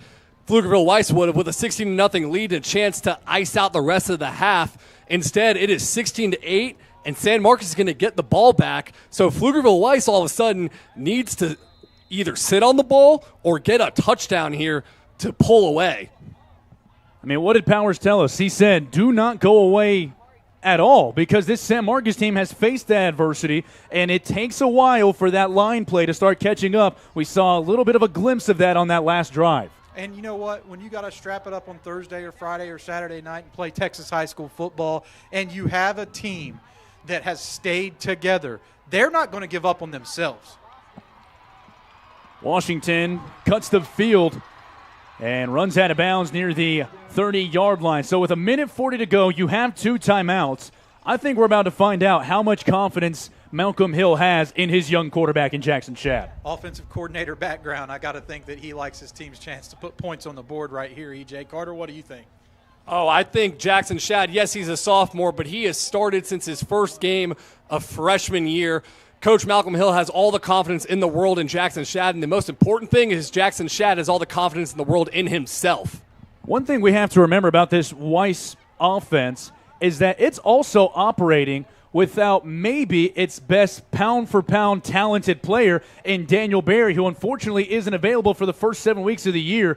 When you talk about game planning, and opposing coaches say this, and I'm getting this from a couple of different ones, they say that Daniel Berry might be the hardest cover, including Trey Moore. Yeah, Daniel Berry, the North Texas commit. You got to think when he comes back into the fold near the playoff time, this Pflugerville Weiss offense is going to be a whole different animal.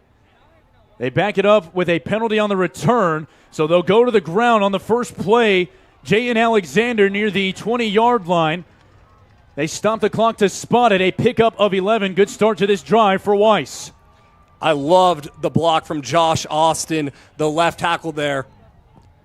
They go right back to the ground with Jayden Alexander, and he has a crease, and he cuts inside before he's upended at the 35. Boy, you run a 2-minute drill, and you go to the ground with 2 plays. It works if your standout running back picks up the first downs. GP, they did it on back-to-back plays. That helps you get into your hurry-up offense as well. Successful run play out of the gates. Go hurry up. Now you can throw the rock. 2 first downs picked up, and only 14 seconds have come off the clock. Clock running with 1:15 to go. Right back to Alexander. This time a modest gain. He's tackled by the touchdown reception recipient for San Marcos, Jamarian Nichols, who's playing both ways tonight. Jamarian Nichols, one of the guys playing both ways for San Marcos, along with Hank Harris. These guys got to be so well conditioned to play in the heat right now. Under a minute to go on 2nd down and 7. Shadd pumps, and he faces pressure, and he goes down at the 32. Darius Davis came out of nowhere to drop Shadd. There's no doubt that the strength of this San Marcos team on the defensive side of the football is the linebacking cores. You saw Davis coming downhill right there, sophomore Bundage making a tackle in this drive, and, of course, you have Buck Young. Very talented, all very different guys. Don't be surprised if you start to hear some buzz around Bundage's name moving forward, and he's number 33 out there for the San Marcos defense. Most importantly, maybe for the moment, is that it forces Weiss to use a timeout. So 1 left in the back pocket of Malcolm Hill. 3rd down and 13 coming up. I don't think you can write off another run here from Hill, because at the very least you force Coach Walsh to make a decision, but it's not a complete give-in because Alexander's been able to run pretty well on this drive. Exactly. I would love a run call here from Coach Hill because Jayden Alexander, like you mentioned, EJ, can break one off, but even if he doesn't, that forces San Marcos to call a timeout, and then they would only have 1 left with under 40 seconds, it looks like. Not a lot of time to drive down the field. Boy, on these running plays right now, Powers, what I'm interested to watch is Austin and seeing if he can get into that second level and have the speed to catch up with Davis, because if Weiss wants to get their run game going, they're going to need that play. Out of the timeout, Shaq out of the shotgun goes to Alexander, and Alexander is tackled right near the 38-yard line by Davis. And you do not get a timeout right now from Brian Walsh. The clock continuing to move inside of 30 seconds. They keep the offense on the field. Perhaps Malcolm Hill daring Coach Walsh to use a timeout. Weiss can take this to about 4 seconds and then punt it away. Yeah, I'm kind of surprised here, to be honest with you, that they're not making them punt the ball right here. Maybe they'll call their timeout. A little bit surprising, but positive momentum for the Rattlers heading into the halftime break regardless. I do want to make at least one call out. It wasn't a first down run, but they ran off the backside of J.J. Mays, and he opened up a huge hole. And before that play, if you would have asked me what am I doing, I would have said running behind Mays. Just the maturation process for Mays, who started as a freshman. And one thing to remind again, fellas, is that when Mays was starting as a freshman, Weiss was in 6A. So 4 years of having to really go through the ringer. Vernon Hughes, before Malcolm Hills here, was the head coach, and he said that Mays and Marquise Libby, who is the starting nose tackle for the Wolves now, they really had nobody else. It was kind of bring the young kids along or or nothing else. That was the only option. You're seeing all of those quality reps pay off, which is why you're starting to see an influx of 5 and 6A programs trust their underclassmen. Yeah, and Mays has always been that dude. He's played all 5 positions along the line of scrimmage, and Coach Hill told us it's not even about what he does on the field. It's about how he leads in the locker room. You'll notice before the game, pregame at the 50-yard line, Mays is always the one in the pregame huddle, pumping his team up. EJ, he's a great offensive lineman. He thinks he could be a running back. He's sneaky athletic. He likes to go run routes during practice, likes to act like he's a running back. Well, tonight he's been paving holes for the running back. 5 seconds to go. And this may be just a last-minute heave on 4th down. Moore, Anderson, Shad, and Armstrong are out wide for Weiss. 5 seconds on the clock. Could be the final play, barring a penalty.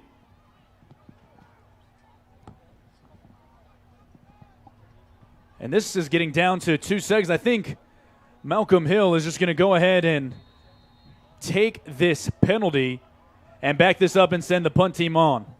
Looked like he wanted to try San Marcos going offsides. They don't get it. Now they're going to safely punt. Or let's put an emphasis on safely. Got to have a good snap, a good hold, and a good kick here because you're backed up near your own end zone. That's a very good point. If you're just joining us, Weiss on the 28-yard field goal made by Sabian Munoz had a low snap from Diego Flores that Dallas Shad was able to pick up and put down quickly. He'll be on the snap again. Isaac Hernandez getting ready to boot it away. Hank Harris is back deep for San Marcos. Hernandez sends it away, a short kick, and Harris will backtrack as the time runs off the clock. It rolls to the 36-yard line, and that will bring us to the end of the first half of what is a very good game on our Spotlight game here on a beautiful Thursday night in the heart of the Lone Star State. We will step aside for halftime and get ready to bring you the second half. It's the Rattlers and the Wolves, a gorgeous Central Texas evening. We'll see you for the second half.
Get you ready for the start of the second half from the field in Pflugerville. EJ Sanchez, Carter Yates, Mallory Hartley, and Greg Powers joining you on our feature game here on a beautiful Thursday night. Carter, we'll start with you. We talked about the possibility of San Marcos creeping back into this game. They're able to put a touchdown drive together, and the most important thing as of this moment, they're getting the ball coming out of the halftime break. Well, the entire complexity of this game changed with the personal foul after the play by Pflugerville Weiss, when it would have been 3rd and 15, and maybe Pflugerville Weiss gets the ball back up 16-0. Instead, San Marcos gets a fresh set of downs, capitalizes on it. Now it's 16-8. Now San Marcos gets the ball back, and with how discombobulated they looked in the first half, we saw quarterback Buck Stein was not ready for a snap at one point. We saw an interception. These guys have a chance to now tie the game up in the first drive of the third quarter. And Powers, when we talk about San Marcos, it's really been those highlight defensive guys that were a big reason why they were able to not only create one turnover, but some big stops near the red zone to get them back into this game. No doubt about it. And I would say really we started to see the worm turn a little bit towards the end of the second quarter, because out of the gates the Weiss defense was all over the place making plays. But San Marcos closed that second quarter so strong, and I think it started on the defensive side of the ball. Carter touched on an important point. That penalty was huge, but it was the defensive stand that got them in position to get the ball and have a chance to score at the end of the second quarter. Those defenders for San Marcos, I mean, a big reason why y'all are even here right now. You talk about Young, and you talk about Darius Davis, Hank Harris. The headliners started to show up in a big way in that second quarter. What do you look to see from them on offense coming out now as they're going to receive the ball? I really like the evolution of the offense there on that last drive, starting to find some different playmakers outside of Hank Harris to get the football to, and that's going to be ever important in the second half. They need to be able to keep Weiss's aggressive defense on its heels, taking chances, making guesses, and executing up front. We saw the touchdown at the end of the first half caught by Jamarian Nichols. He also punched in the two-point conversion to draw this back to a one-score game. Now, don't fall asleep on special teams. Weiss kicked 2 onside kicks last week and recovered one of them against Round Rock McNeil. And you see the dual kicker action they have. You don't know who's going to kick this one. Either Hernandez or Munoz will kick us off to start off this second half. Fair catch signaled for and caught inside the 10-yard line by Darian Cruz. I beg your pardon, that's Braylon Gatewood. So now Buck Stein and this San Marcos offense gets ready to come back out. Stein looked a lot more comfortable leading this offense, finishing off that first half, Carter. And Stein looked a lot more comfortable because this offensive line settled in and started playing with some nasty edge. And that kind of mirrors the game last week versus Hutto when they went in the halftime locker room and Coach Walsh challenged his offensive line, said, we need to start controlling the line of scrimmage and dominating this game. You started to see it on that last drive. Let's see if the halftime speech got these boys fired up. We're about to find out on the first drive. They go with a crowded backfield look. First down and 10 from the 25. Both Donovan Garcia and Justin Tardy alongside Buck Stein. Stein back to pass. Clean pocket. Throws far side, and it's incomplete. Over through the intended target, Jordan Lampkin. Garrett Stennon was in on the coverage for Weiss. And Stennon has been tested early and often. For the most part, EJ, he is held up to the challenge. I love to see him competing with Hank Harris out there. That'll be a matchup that'll determine how this second half in this ball game goes. And for Stennon, he certainly looks to be a riser. 8 Division I offers coming into the ball game today. Only just a junior. The deep man on this play is Justin Tardy for San Marcos, second down and 10.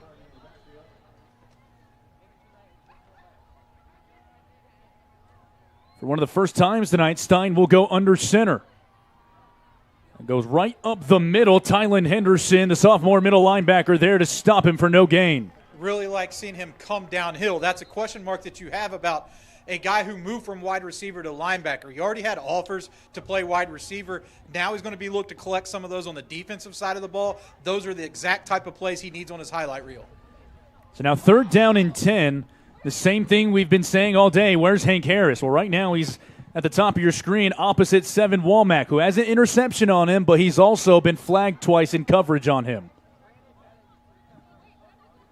Justin Tardy has the back. Weiss brings 5. Flag thrown. Stein hit as he throws. Catch is made at the 38. First down, San Marcos. Henderson's finally there to make the tackle, but it looks like this one might be coming back. And this would be a crushing penalty if it's on San Marcos. That was a hell of a throw by Stein and a great catch by Hank Harris. We'll go down to the field to see if we can see the call.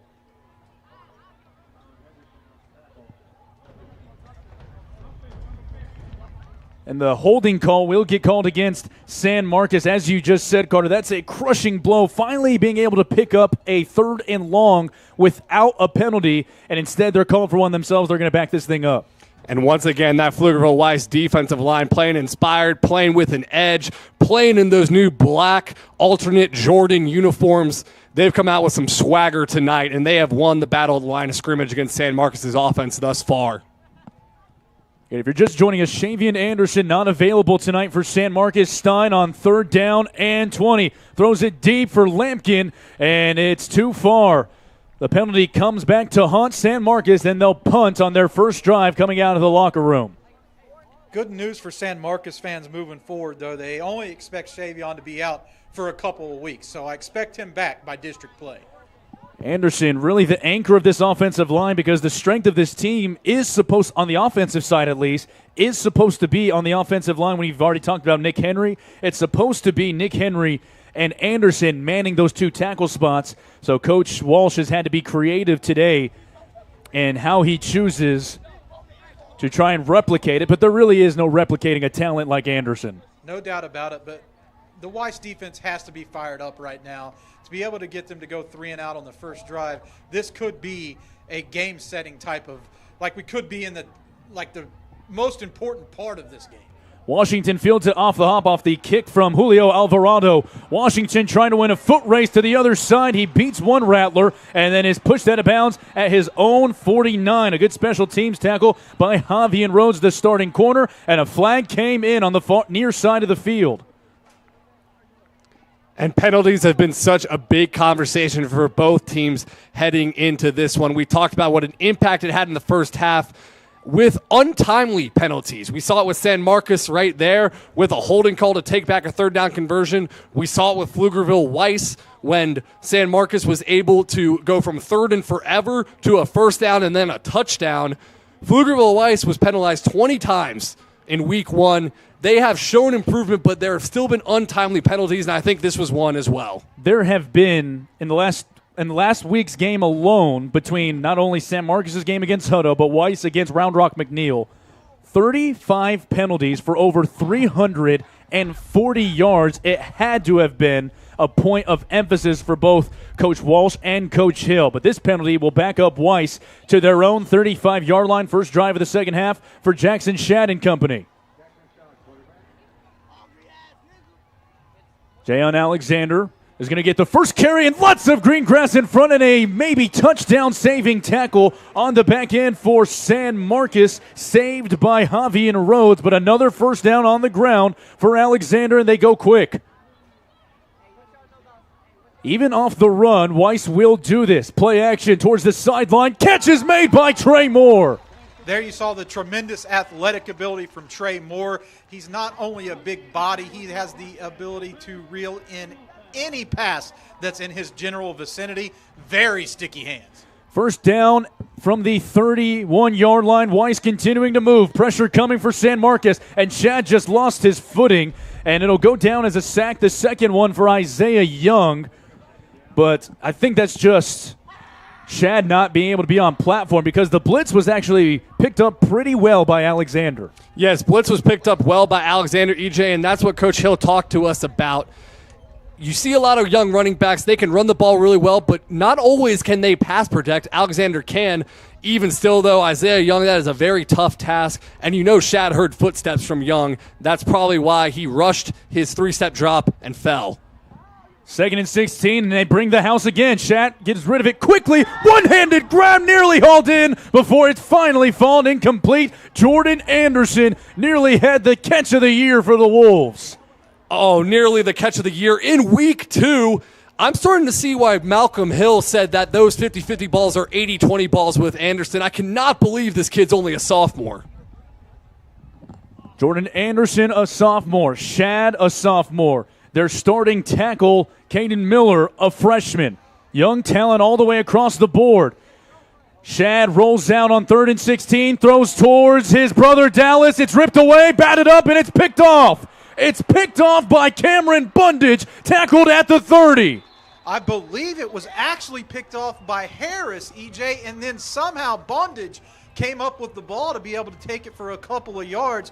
Another wacky play in this one, but San Marcos now has a chance to draw even here. And Bundage was the one that originally came away. That's a good call out, GP, but it was a close play on the slant as Shad tried to find Dallas while it was batted away.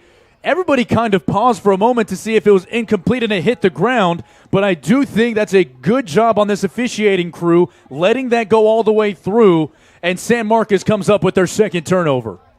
They're having a little bit of a discussion right here on the field, and of course Isaiah Young giving a little bit of pursuit right there to Shad. They had the perfect play call actually on offense, working him outside of the pocket to avoid the blitz, but just an errant throw. If you want to talk about a first step, all you have to do is go back to that play. It's going to be Harris and Bundage that's names are going to be attached to it, but go back and watch that on the eye in the sky because that was all Isaiah Young. And, guys, we got to give some props to Josh Allen, the defensive coordinator. Coach Walsh said that when Allen was playing college football, he used to come to Denton Geiger games and be the best coach as a college student. Really crowded backfield.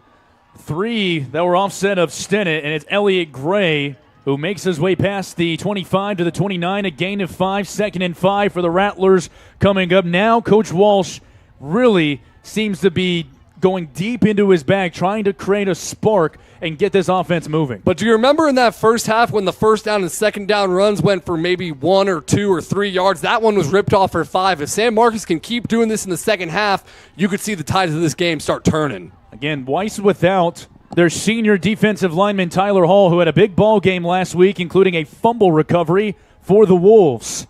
On 2nd and 5, low snap. Weiss catches up with the ball carrier at the 30. De'Arion Houston, we've called his name a bunch. He's filling in a lot more activity on that outside linebacker spot. He's had a good ball game for the Wolves. DJ, I know you've mentioned his name throughout the course of this game, but I have to call out defensive tackle number 77, Libby there. 3 Rattlers accounted for him on that play, which allowed to free the other guys up to go in there and make a great tackle. And it's another one of these players that sat down in their home where Malcolm Hill went to go visit them and said, hey, you were a 3-year starter on an offensive line. Your senior year, I need you to play defense. Stein hit as he throws, high throw, incomplete. Jorian Gwynn was lurking in the wings as the pass was intended for Aiden Benavidez. 4th down coming up. The big man Libby getting his hands on the quarterback right there, getting him off timing and then planting him in the dirt, making a message felt. When you go back and look at the huddle film, Marquise Libby is going to want to go to that drive because there are no stats that he put up on that drive. Impressive on the pressures that forced Stein, who's a composed quarterback, to try to make a couple of rush plays. And Stein had no chance to step into that throw, and that's why you see it went high. EJ, I love what you said earlier. If you're just looking at the box score, you're not going to see the true impact of the defensive lineman like Libby. Low snap and a good job by Alvarado just to get it away. It takes a Weiss bounce, and it continues to at the 43-yard line before it's finally down. It's a 27-yard punt for Alvarado, and off of the interception, now you have to see how the young quarterback, Jackson Shad, recovers after throwing his second interception of the day. In the first interception, I would not say it was his fault. It was bounced off the hands of the wide receiver. That one, he was rushed by Isaiah Young. I really like what I've seen from Shad. So, yes, 2 interceptions, but he's an aggressive quarterback with a lot of moxie. I don't think that's going to slow him down whatsoever. 185 for 259 last year, guys. His completion percentage is high. He's not a quarterback who really gets rattled. Maturing day by day, as said by his head coach. 1st and 10 from the 43. Shad looking for Anderson, and this time the battle is won on the opposite side. I believe that was Javian Rhodes, who drew a tough assignment today. He's been up to the task in the second half. Javian Rhodes with blanket coverage, and that's what gives the San Marcos team such an advantage. The 6'3" and 6'4" cornerbacks they have in Javian Rhodes and Hank Harris. You're not going to find a lot of teams with more length in the secondary than San Marcos. With Alexander offset Shad's right, the catch is made on the slant, caught by Trey Moore, and he keeps those legs churning all the way to the San Marcos 40, a pickup of 17 for the 4-star. And when you look at Harris, you don't think slot wide receiver, right, or Moore slot wide receiver. But when they move him inside, it creates a mismatch, and they were able to take advantage of that as Shad pegs Moore on the quick slant. Armstrong in there as the H-back tight end. Shad with a clean pocket, lofts one for Moore into double coverage. Jump ball batted away by Hank Harris. Hank Harris against Trey Moore. That is a future Saturday matchup you can see in Power 4 football. We're getting it right here on the field. The one thing I love to see, and it was a small moment, you would have missed it if you blinked, but when Hank Harris helps up Trey Moore after a play, you see that a lot across the board, but in particular with these high-profile guys, mutual respect across the board. They know where they're going to be playing one day. Game recognized game, EJ. 2nd and 10, 7:12 to go in the third quarter. San Marcos showing pressure. They bring it. Quick throw for Shad, caught outside of the hashes at the 38-yard line. As a quick pitching catch, he was able to find Moore on the other side. Look, your back's against the wall. Things haven't been going as good on offense the last few drives. Call your playmakers number, and that's what they're doing on this drive. They're throwing Trey Moore open. They stack all three of them to the near side on this 3rd down and 7. San Marcos has brought some heat coming down to the locker room. We'll see if they send it here. They only bring 4. Shad is still flush outside the pocket. He calls his own number. Stiff arm thrown at the 35. Lowers his shoulder near the 1st down marker. He might come up a half a yard short, but that is the maturation of Jackson Shad in a nutshell. Well, Jackson Shad might be all of 6 foot, 165 as a sophomore. He lowers the shoulder. He is fearless out there. That was a hell of a swim move by number 3 on San Marcos, Jamarion Nichols. On 4th and 1, they're going to go for it. Shad stumbling, can't pick up the 1st down, and the San Marcos defense holds.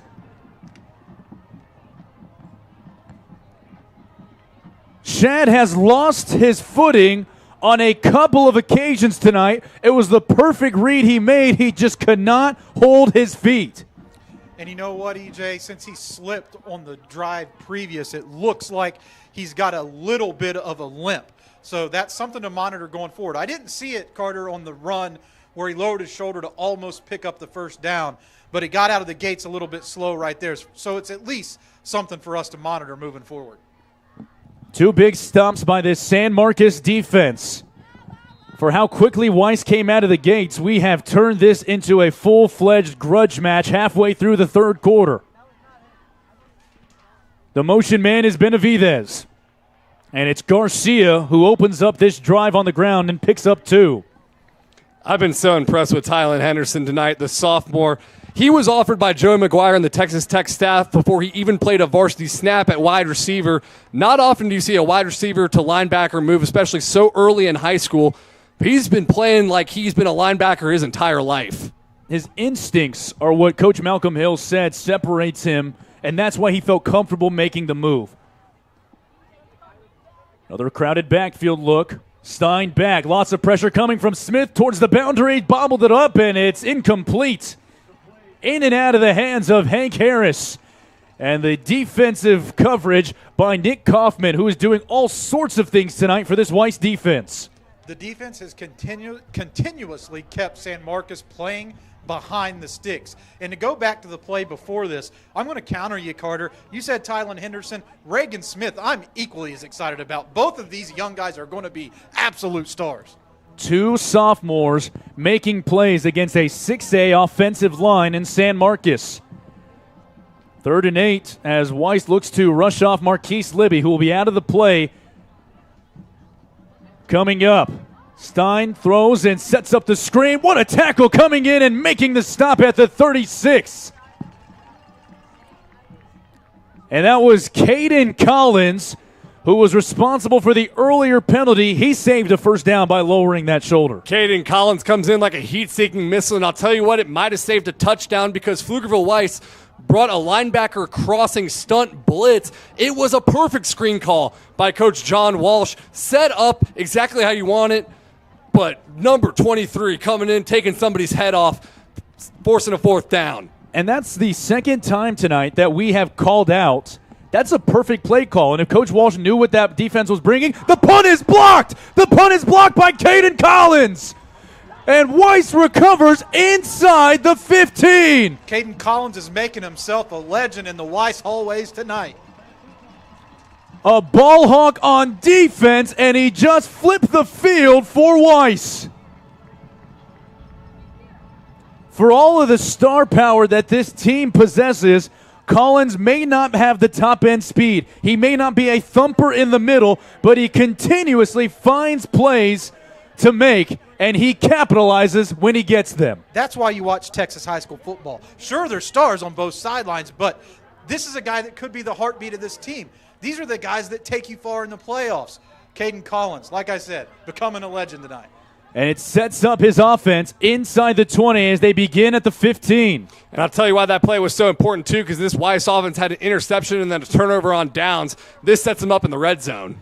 Alexander had a little bit of a crease before his ankles were wrapped up. A nice form-fit tackle by the San Marcos defensive line. And I believe the first one there was Darius Davis. Darius Davis, some breaking news right now for you guys. New 3-star on Dave Campbell's. Just updated his profile. I've seen all I need to see. Congratulations to Darius. The GP stamp of approval, and he's going to be counted on to try and keep Weiss out of the end zone on this big point in the game. 4 minutes and 14 seconds to go. They wanted Anderson on the crossing pattern. And I tell you what, Javier Rhodes gave up a couple of big plays in the first half. He is really doing a nice job on Jordan Anderson right now. Javier Rhodes has been a standout. Let me go back to Darius Davis, though, because GP, these San Marcos fans won't have to look far for Davis in college. Right now, he's going to Texas State, the hometown team. Got to love to see that. 3rd down and 10. This San Marcos defense refusing to give an inch. This is why you have to tune into the game of the week. Never know when you'll find breaking news such as Darius Davis becoming an official 3-star. Late timeout called by Malcolm Hill. He didn't like something he saw. We'll take one with him. We'll be back in 30 seconds. You'll never ever find somebody do it like me.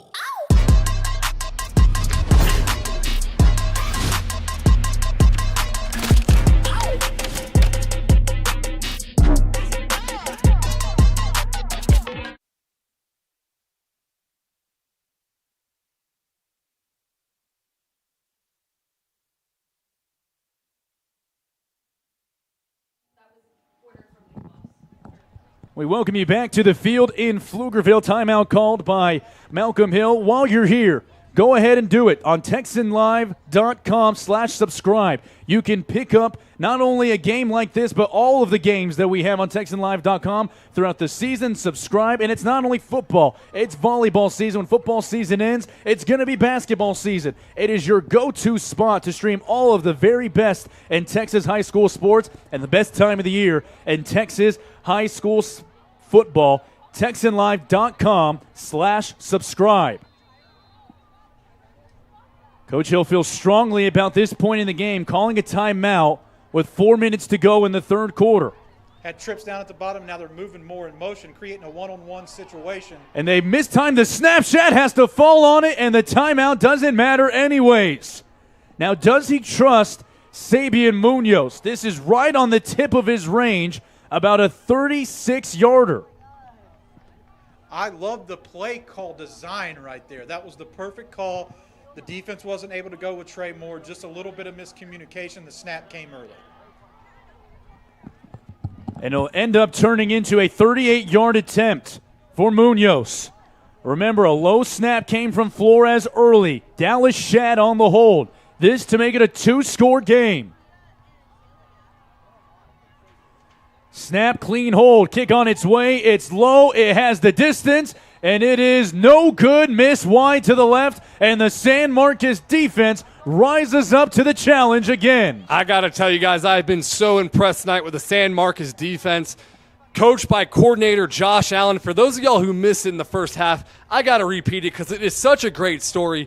Josh Allen grew up in New Orleans. His family was displaced by Hurricane Katrina. He moves to Texas, goes to Denton Guyer, where he is coached by John Walsh and finds a best friend in John Walsh's son, J.W., and after he finished his college playing career, where he used to come to Denton Guyer games and coach from the sideline as a player, Coach Walsh decided, you need to be my defensive coach, my DC. And that decision is paying off tonight because multiple times this San Marcos defense has been put in a bind and they have answered the bell every single time. Remind you again, this is a Weiss team that had 56 on the board at the end of week 1. So Josh Allen is doing an outstanding job on the controls on the defensive side. The first play of the drive is a modest gain of maybe 1 into the stomach of Donovan Garcia. Last week, San Marcos rushed the ball 37 times for 270 yards. They have not been able to have that kind of efficiency yet tonight because of the defensive play, but GP, you know this. Coach Walsh is going to dance with the one that brung him, and right now that's line play. You know what? And that's the right thing to do because you got to get with what got you here, right? And he's going to stick to the script. He's going to get his team ready for the district schedule. And what he's going to do is play off of the running game and throw a nice action slant to Elliott Gray, who picks up 17. First down, San Marcos with 2.5 to go in the third. And really good protection on that play by the offensive front. The Weiss defense has gotten a lot of call-outs, but that was the best blocking job, the best pass blocking job that we've seen the Rattlers have tonight. A timeout on the field. Panini America is a proud partner of the NFL in college football. Whether you're looking for trading cards of the hottest rookies like Travis Hunter and Ashton Genty, young stars like Arch Manning, Garrett Nussmeier, and Jeremiah Smith, or must-have superstars like Patrick Mahomes, CeeDee Lamb, PaniniAmerica.net is your destination. Download the Panini Direct app for free and start collecting with the click of a button. That's PaniniAmerica.net. Who do you collect? 16-8 our score if you're just joining us, whether on TexanLive.com. That means you've subscribed and continue to do it. Or our free game of the week here on a Thursday night here in the heart of the Lone Star State. The Wolves and the Rattlers continuing to go at it. A first half in which saw the Wolves come out strong. A Trayson Armstrong lateral touchdown. We saw the 4-star Trey Moore get involved early, but the end of the first half dominated by San Marcos. They're able to put a drive together, and coming out of the locker room, even though there's no disparity on the scoreboard right now, GP, the pace seems to be going a lot more in the direction that Brian Walsh wanted it to. This is a hard-hitting game. This is a game that has big playmakers. The deeper we get into this game, the more I expect those playmakers' numbers to be called. So this is excitement time for me. And if you love recruiting, you touched on the subscribes thing, TexasFootball.com/subscribe. South Oak Cliff and Duncanville tomorrow. That's my prospect game of the week for Friday. Is anybody working harder than Greg Powers right now?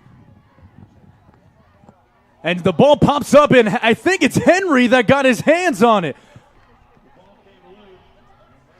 It almost looked like a intentional forward lateral. I think they're going to rule it a fumble, but that you don't see plays like that very often. Nick Henry is widely regarded as a college prospect, but it is not because of his abilities with the football in his hand. A sigh of relief for San Marcos fans everywhere. That's a heads-up play by Nick Henry because as an offensive lineman, you are rarely ever expecting the ball to be pitched to you, much less a forward pitch. So excellent job by Henry because if he drops that, it's a fumble. Already 2 turnovers tonight for this Weiss defense. Throwing out towards the boundary. Caught, catch is made by Elliott Gray near a first down. Right near the 45-yard line. They're going to be about 3 yards short. 3rd down and 3 coming up.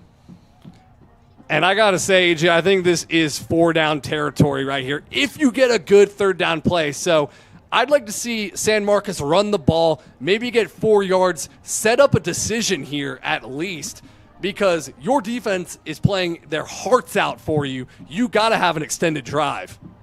Clock continuing to move, and it stops now at 1:37 to go.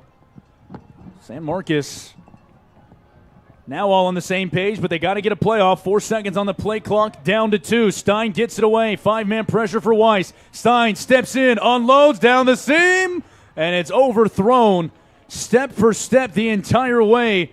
Garrett Stennett working on Hank Harris. And it's a guy he knows very well. Interesting matchup right there. It's been back and forth, but Stennett's had some wins, and Harris has had some wins. That's exactly what we thought we would see when we previewed this game. And for all of the differences that these two teams have, both Coach Devereaux, the defensive coordinator for Weiss, and Coach Josh Allen, the defensive coordinator for San Marcos, they can both man up all the way across the board. We've seen Womack and Stennett, and we've also seen Rhodes and Harris on the other side for San Marcos.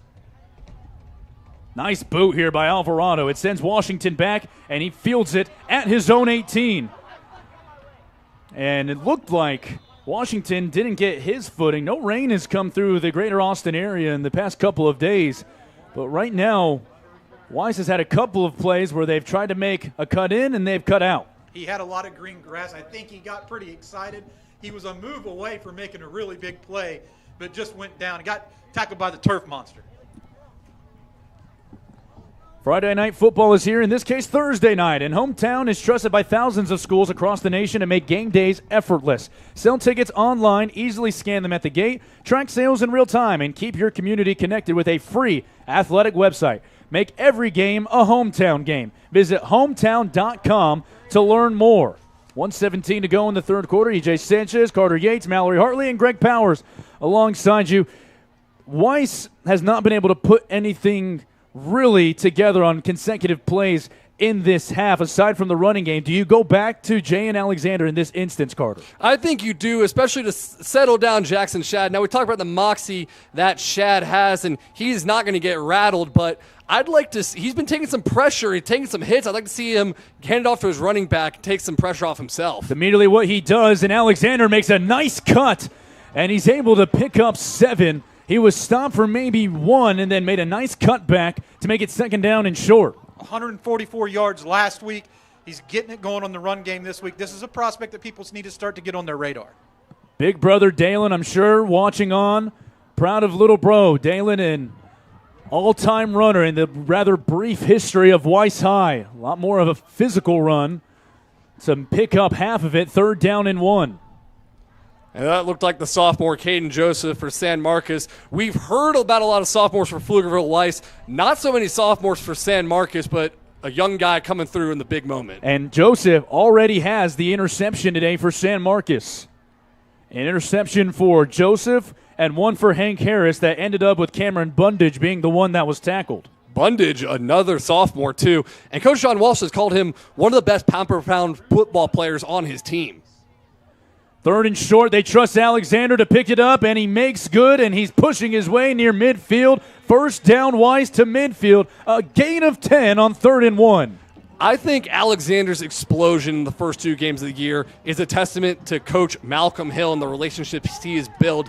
EJ, you talk about the home visits he had where he wants to talk to all the parents and go from Coach Hill, who's unapproachable, to Malcolm Hill, the man. And you see how Alexander is running through a brick wall for him right now because Hill came to his house and told him, I didn't watch film on your brother. I know what your brother did for this program, but I want to see what you can do and be your own man.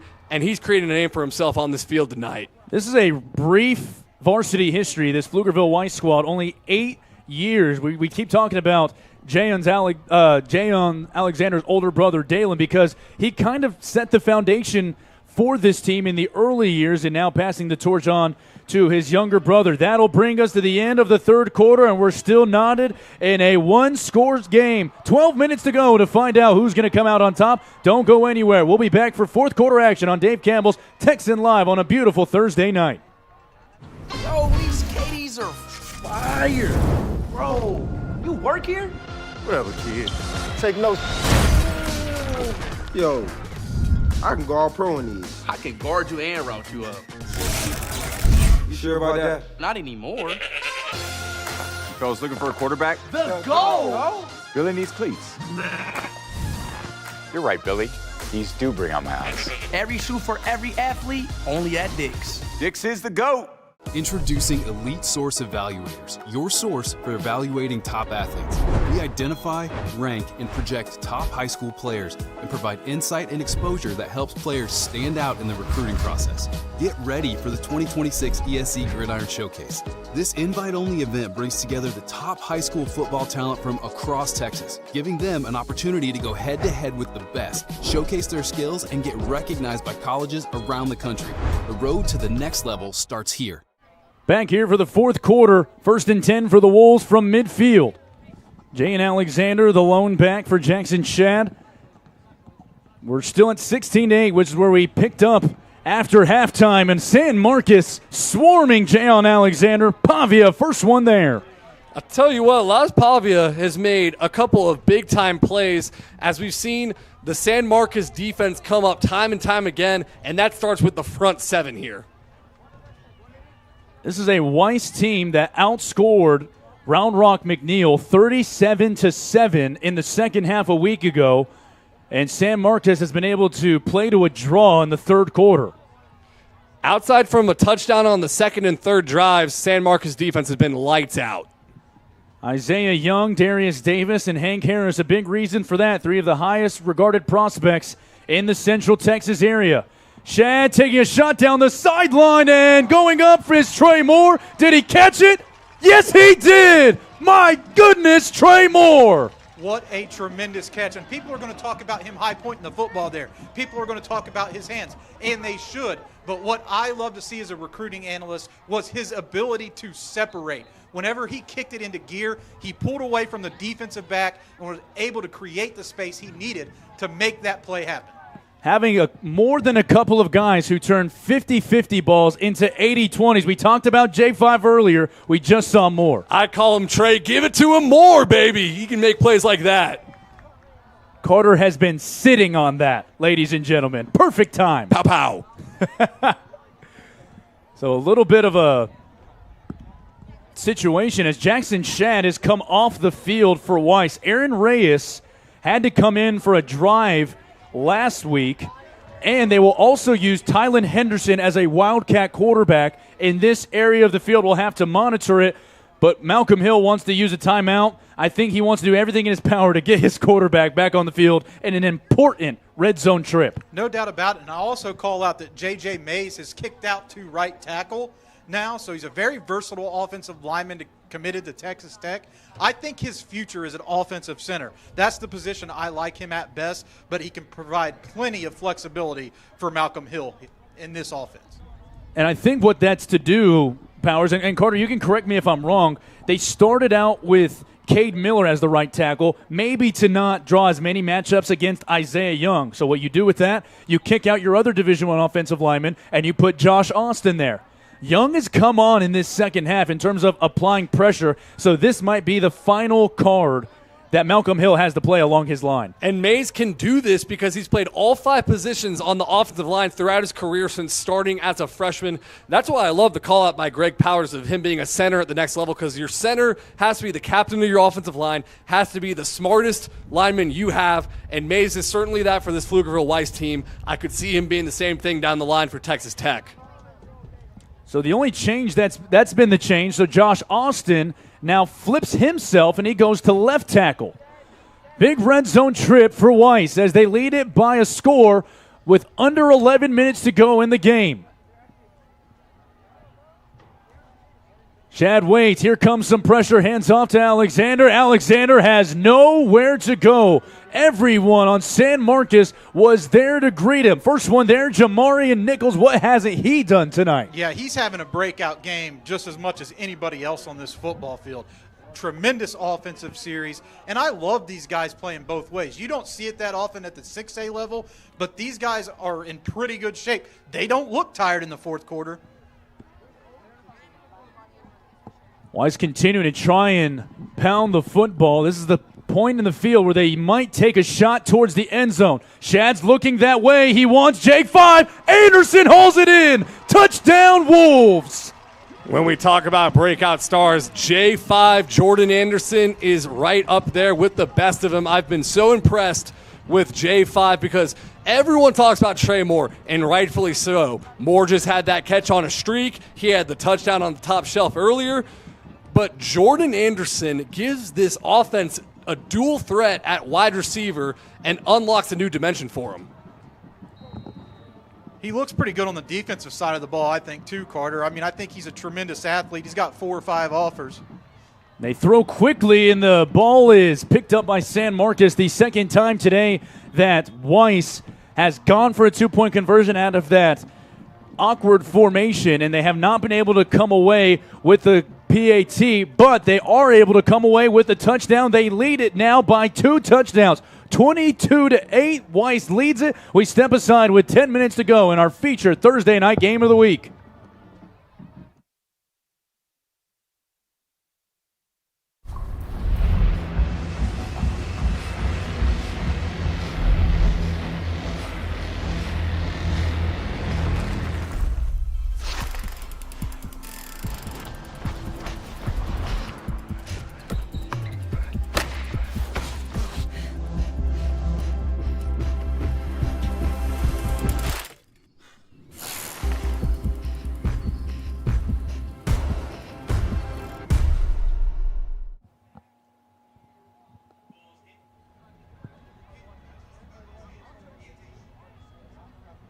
A 3-touchdown day for sophomore quarterback Jackson Shadd. He has gone to 3 different targets, and that being the first touchdown in what is sure to be an illustrious varsity career for Jordan Anderson.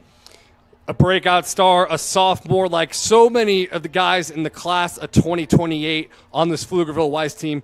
That's why Coach Malcolm Hill took this job. Again, a very candid conversation that we had with him in the pre-production meeting. It bears repeating, Malcolm Hill was set to be the offensive coordinator once again at Prosper. They were out of school, already on summer break, and he notices that Pflugerville Weiss is still open. He reaches out, he calls to get an interview, and he's very honest that a job of this caliber, you don't often see an offensive coordinator getting it. He coaches with a chip on his shoulder, and the team plays with that chip as well. We've seen them go for 4th downs, and GP, to stay on this for one more minute, you've seen coaching cycles. You've seen how this goes.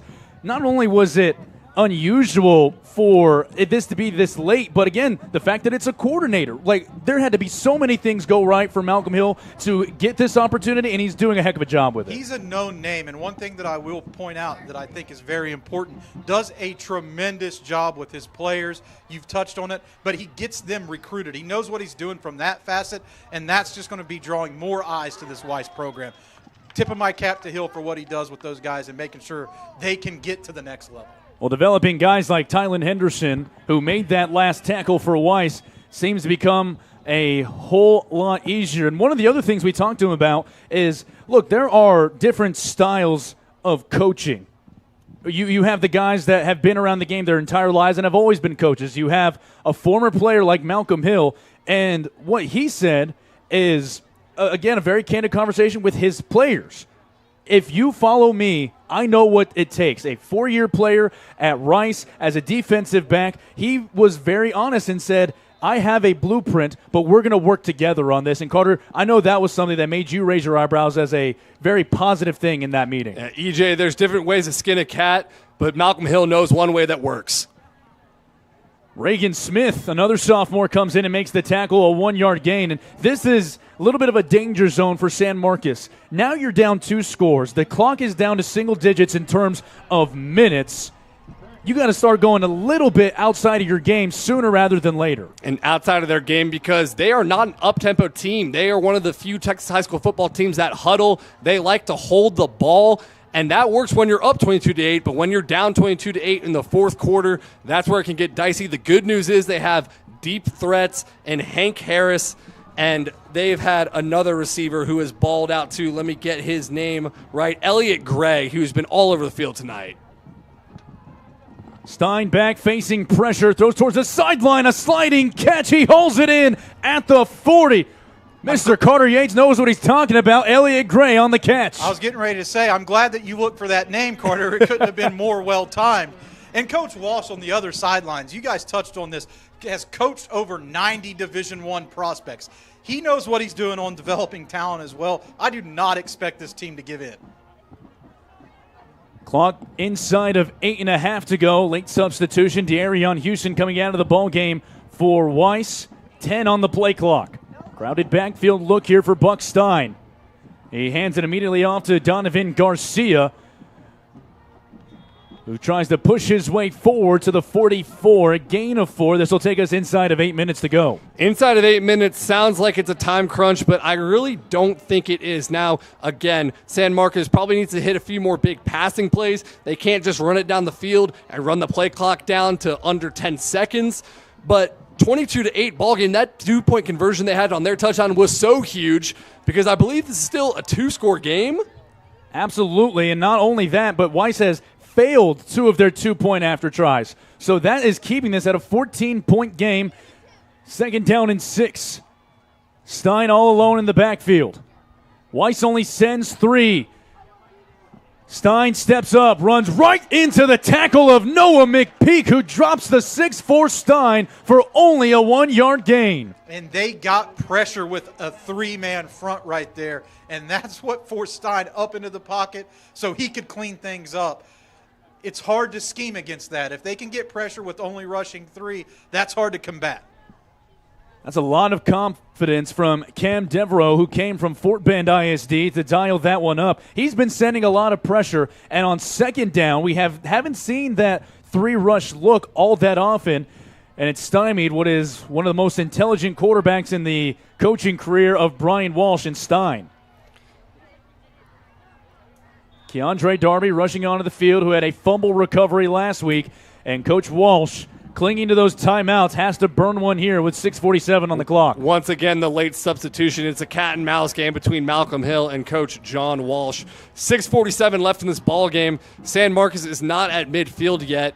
Again, not a time crunch, no time to panic, but this is a huge 3rd down and medium. I believe this is 4-down territory now. I know I said that last drive and they punted. I'm calling it right now. This is 4-down territory.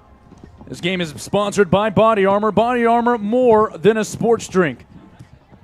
GP, there's plenty of ways you can go in this spot for San Marcos. You would think that Justin Tardy or Hank Harris have to be one of the first places you go on this big of a play. No doubt about it. You know, if I can get the ball to Harris or put him in motion, use him as a bit of a diversion to get it to one of my other playmakers, that's what I'm looking to do here.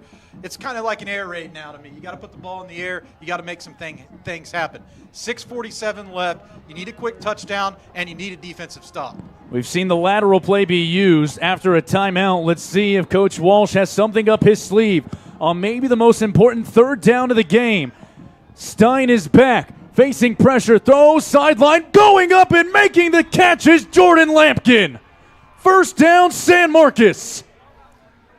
A big boy catch from Jordan Lampkin, high pointing the ball. Once again, it was a little high, a great throw by Stein, but a little high because there was a free blitzer from Pflugerville Weiss coming in right on his face mask. Stein stays tough, throws a big boy throw for a big boy catch. Those are the type of plays you love to see from a team that, once again, is not young. They're a bunch of seniors and juniors, but they are inexperienced because of the ineligibility we talked about for 3 years. 9 guys who are playing their first varsity action, even though a lot of them have Power 4 offers. If you're a late viewer of what has been an outstanding game put on here by Weiss at San Marcos, it bears repeating maybe one more time that San Marcos is only returning 6 of 22 starters from a year ago. In most programs, you would raise your eyebrows and say that's not a good thing. For San Marcos, though, it allows them to get that handful of guys that they've been waiting to make their varsity debuts, and regardless of how this game goes, with the scheduling of Coach Walsh putting up amazing fights against both Hutto and Weiss, 2 of the top Central Texas programs. So after the huge catch made by Jordan Lampkin, who also goes both ways, 1st and 10 for the Rattlers from the 44-yard line of Weiss. Weiss only brings 4. Stein loads up, going down the sideline, and it's underthrown. He wanted Hank Harris, but step for step once again was Sevin Womack. And I feel like the Weiss defensive coordinator knew that they were wanting to dial up Harris right there. He had plenty of attention. You see 3 guys jogging away from him. There was plenty of coverage right there. But if you have a playmaker for Harris, why not take a chance, get you an opportunity to crawl back into this game? And Womack has drawn that assignment on more than a couple of occasions today. He has the 2 penalties, but he has not allowed Harris to break the game-changing play. And Coach Hill would have taken that if you told him that pregame. Right now, you take a pass interference over a touchdown. Bunched formation, they go back to the ground. Garcia splitting through the hole. He's upended at the 39. Jorian Gwynn once again coming from that roving safety spot, makes the tackle to make it 3rd down and 6. I felt that tackle up in the booth. Jorian Gwynn is a heat-seeking missile. I love this get for Incarnate Word. Powers mentioned it. Churning out a lot of Texas talent. Have you guys heard of Cam Ward, the #1 draft pick, playing for the Tennessee Titans right now? Yeah, he came from UIW too. You can find talent at every corner in the Lone Star State. Justin Tardy refusing to be brought down. He stays on his feet, and he picks up a huge 1st down. He needed 5. He got 6. To the 33 they go. Clock stops at 5:45. Tardy putting the Rattlers on his back right there, and some of the Wolves too, EJ, dragging him for that 1st down. Now you want to make sure you're all on the same page, but this is a 2-possession game right now. We'll see how quick San Marcos wants to go. De'Arian Houston, who's played maybe one of his best games of his career tonight, he's off the field for this play. Off play action, tons of pressure. Another shot to the end zone, and it's knocked away at the last second. Womack continuing to impress in the second half. This Weiss secondary has stepped up in the biggest plays when they need it most. I think that the San Marcos wide receiver was open for a split second, but the closing speed by Womack just absolutely erased the open man. I need to get at whatever strength and conditioning program that this team is on, because once again, Coach Walsh, he's going to look at this film and say, I called the right play. That was the perfect time to. But the closing speed has been the one thing to make sure that this rhythm has not been able to be established consistently. On 2nd and 10, they set up the double pass, caught by Harris. Nobody home, and now decides to heave it into double coverage. Jorian Gwynn in on the coverage. Incomplete, 3rd and long with 5 to go. You know what? Harris flashed a little bit of arm right there. It wasn't a bad ball. I mean, it was out of bounds, but, I mean, the spiral was tight. I like the play call on 2nd down right there. Why not take a chance and try to score a touchdown or get a deep one going? Womack was on the coverage as well. We mentioned it was double coverage. Clock stopped, as we said, with 5 minutes to go. Where do these teams go from here? Well, next week, to continue this tough non-district schedule for San Marcos, they'll be on the road to take on Wagner. And Weiss starts their district season with maybe their most important district game, as they'll take on top 10 ranked A&M Consolidated. That game will be a barn burner. Yeah, no time to ease into that district schedule, and that's why you love playing teams like San Marcos. Pflugerville Weiss is punching up here to a 6A program. There's a lot of Power 4 commits on that side. This is what the non-district is for.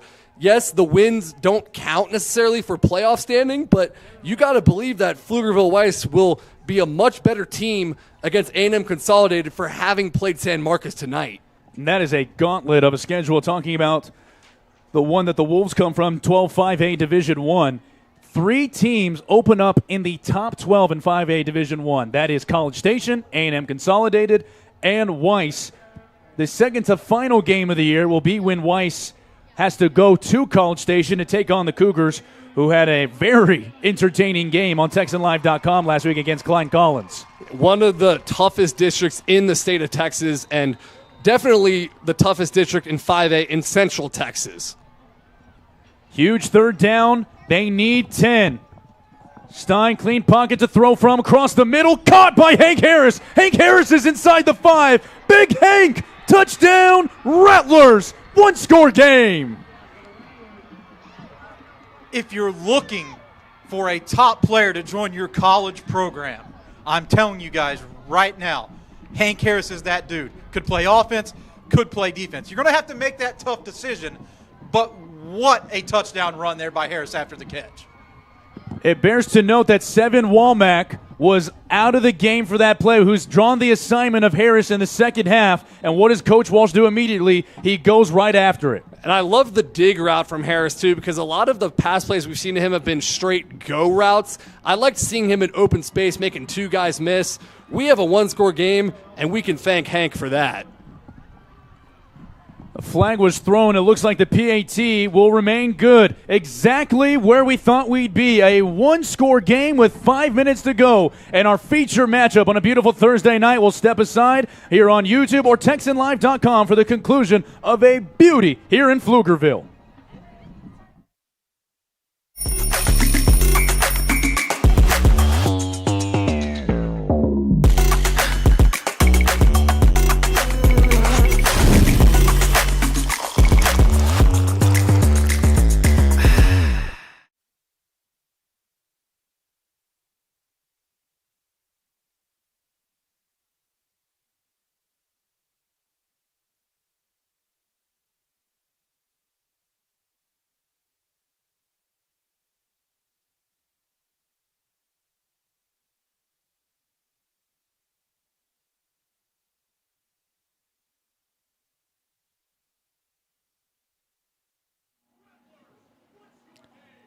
John Walsh's bunch back within a touchdown as we welcome you back to the field in Pflugerville with 4:56 to go. E.J. Sanchez, Carter Yates, Greg Powers, and Mallory Hartley alongside you. This is why this game was selected. The talent and the game we thought we'd get. Exactly what we're seeing now with under 5 to go. Yeah, what an exciting game to open it up on a loaded week, too. You can find all these games on TexanLive.com. And I have loved the fight I've seen from San Marcos. Last week, they jumped out to a big lead and then had to face some adversity when Hutto came storming back, had 2 onside kicks, had the ball with a chance to win the game. We've seen a whole different type of fight from San Marcos today when they were down 16-0 and have now fought back to make this a one-score game. A lot of adversity from this group that we have seen them fighting. Jorian Gwynn is the lone deep man. Weiss preparing for an onside kick that never comes. Gwynn fields it at his own 17. Has a little bit of a crease. Jorian Gwynn streaking down the sideline before a touchdown-saving tackle made by Hector Valdez. You know, one of my favorite basketball players when I was a kid was Spuds McKenzie, right? And I don't want to make that comparison from a height standpoint for Jorian Gwynn because he's big enough to be successful at the next level. Why I say that is the electricity that he brings to the table. And that sets up Weiss inside of about their own 45. Outstanding starting field position for a drive that may not need to end in points, but it has to chew some clock if you're a Weiss fan. Worst case scenario is a 3-and-out with 3 incomplete passes. Alexander goes right up the middle.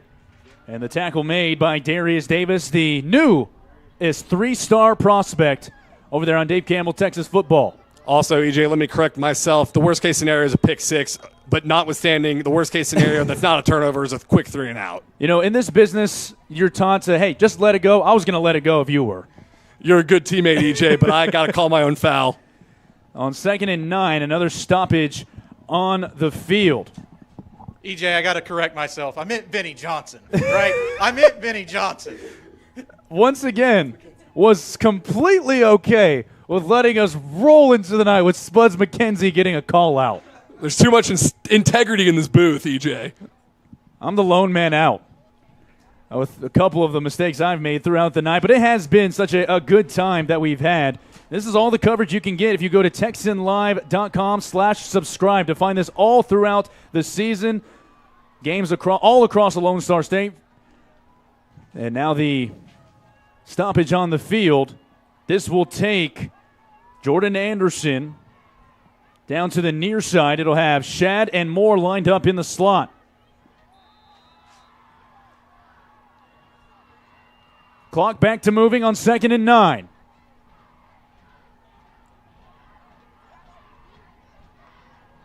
San Marcos bringing pressure. They go to Alexander right up the gut, spinning out of tackles, continuing to move his feet near the line to gain. They needed the 42. They mark him down right now at the 43. Been so impressed with Alexander tonight, and he was not going to be the starting running back deep into the summer. Pflugerville Weiss had a running back move away, but Alexander has emerged as a potential breakout star for this team. Inside of 4 minutes to go now. Weiss trying to drain this clock. After a touchdown drive from San Marcos, their only second one of the day. And Anderson will now go from being isolated on the near side to be lining up in the slot alongside Moore and Shad. 5 to go on the play clock. Down to 2. Shad gets the snap off. San Marcos brings everyone. A little bit of miscommunication, and they get it to Alexander, who runs into a tackle at the 37 before being pushed out of bounds by the defensive back of San Marcos. That time it was Cameron Bundage. Well, it looked like that was a read option that Shad wanted to pull the ball and take it around the edge, and Alexander had the gator chomps on that ball and decided, hey, I'm just going to run where Shad would have run. Find the open space, young man. Time winding down for San Marcos. Shad looking. He wants Trey Moore. It's picked off by Hank Harris. Big play, Hank, at it again. San Marcos with the ball back inside their own 10. Big-time players make plays in big-time games, and we see Hank Harris stepping up here late in the fourth quarter, providing extremely valuable reps on both sides of the football. It's exactly what you draw it up to do, isolating Moore, but having the safety right over the top. And the important part is that Harris comes down with it. A 3-interception game from Jackson Shad, and San Marcos with a chance to go down and tie the game. They'll have to go down over 90 yards, but guess what? They have 3 minutes and 23 seconds left to do it. No time crunch whatsoever, and they have a man named Hank Harris. Monitoring the status of Seven Womack, he is back into the game. San Marcos needs to go 92 yards. They start off in the right direction with a pass out into the flat that's moved up to the 17-yard line. It was Elliott Gray on the reception. Buckstein is starting to get in his groove. He's had to combat against continuous low snaps in this game, and I like his ability to be able to bounce back from that. You saw it there. He still made a completion. Have a chance right here on first down to move the ball again. It's now first down and 10. I beg your pardon. I gave him 9, but it did allow that clock to stop it. Now it moves inside of 3 minutes. A 4-wide out set. Haven't seen it too much from San Marcos tonight. Stein facing pressure, sets up the screen. It has some potential. Garcia had it, and then the closing speed once again of Weiss rises to the occasion, and the tackle made by Noah McPeak. Noah McPeak read that beautifully, because how many times have we said this night where a screen pass has the chance to go to distance, and one Weiss player, it's been a different Weiss player most times, reads it and saves what could be a huge play. Noah McPeak does it right there. Well, you heard me say, if they avoid McPeak, that's going for 10-plus to put it on the lighter side. 2nd and 15, clock continuing to move at 2:17. Stein throws, caught at the 20. Out of a tackle, Benavidez. Benavidez down the sideline, picks up the first down. And we're next to the San Marcos coaches box up here in the booth. Benavidez makes one more cut, and it's 65 yards to the house. No doubt about it, and we did see a missed tackle, one of the only missed tackles I've seen tonight on that play right there, and it almost went for the big one. 3rd down and 1. He might have stepped out a yard before where we saw him, but also the big part is he gets out of bounds. Weiss only brings 3. They still get pressure, and Stein somehow escapes. Throws on the run towards the sideline, and it's caught near midfield, and it's caught by Elliott Gray inside of Weiss territory. GP, that could have hit 2 Rattlers. No doubt about it. I thought it was going to be on the ground because I thought they were going to run into each other. What a tremendous catch there by 2. Keeps the chains moving, and now you have San Marcos on the plus side of the 50 moving in. And a timeout on the field called by Coach Walsh. EJ, that is the most impressive play I've seen from Buckstein tonight. The pressure got home. He uses that 6'4" frame to spin out of a would-be sack, which could have been a killer for this team with the clock winding down in crunch time. Instead, rolls out to his right, throws a dime. I love how Buckstein has played, frankly, this entire game, but he's had more time to shine in the second half because his offensive line has played a lot better too. And that's a Weiss side of the field that you're seeing on your screen that was rocking to start off this game. But since San Marcos has stormed back, there's a reason why Buck Stein just made the Dave Campbell Texas football top uncommitted list. And GP, where can they find that outstanding article? TexasFootball.com/recruiting. All the very latest updates from all of our recruiting staff, including Mr. Powers, including Mallory Hartley, who will be grabbing some great content on the sidelines post-game. I asked earlier who's working harder than Carter Yates. That was simply just to make sure we could look back and see Mallory continuing to churn it out behind us. 2 minutes to go. Crunch time, money's on the table. 1st and 10, San Marcos. Stein back, Smith in his face, picked off by Jorian Gwynn. UIW, you're getting a star in the roaming safety for the Weiss Wolves. How about Jorian Wynn? Because that interception just won this football game for Pflugerville Weiss. The microwave coming away with another tremendous play right here, saving the Weiss Wolves. Reagan Smith applied all the pressure, and Stein could not step into the throw that left it open. Another interception. Now the Rattlers, this game not technically over. 2 timeouts left. Weiss has to play it smart, but now you can start to feel a 2-0 start for Weiss.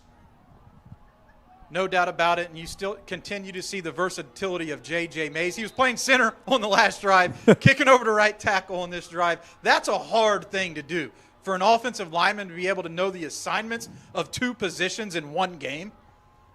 He's been able to do it, and it's pushed Josh Austin to have to do the same thing along with the freshman Caden Miller.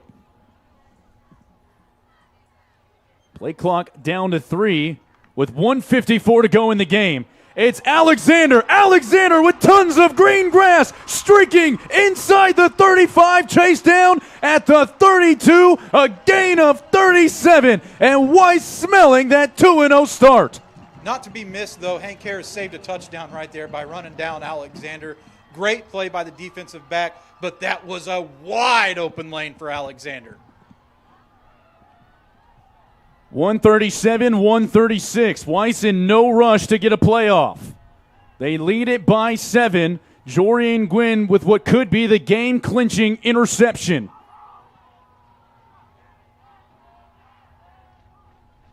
About 8 on the play clock. They don't have to snap it till about 1:13 to go.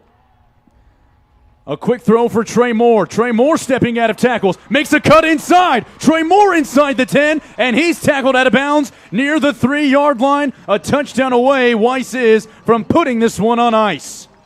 That was definitely a statement play. A statement that Coach Hill believes in his quarterback, Jackson Shad, to put the ball in the air at the end of a clutch game.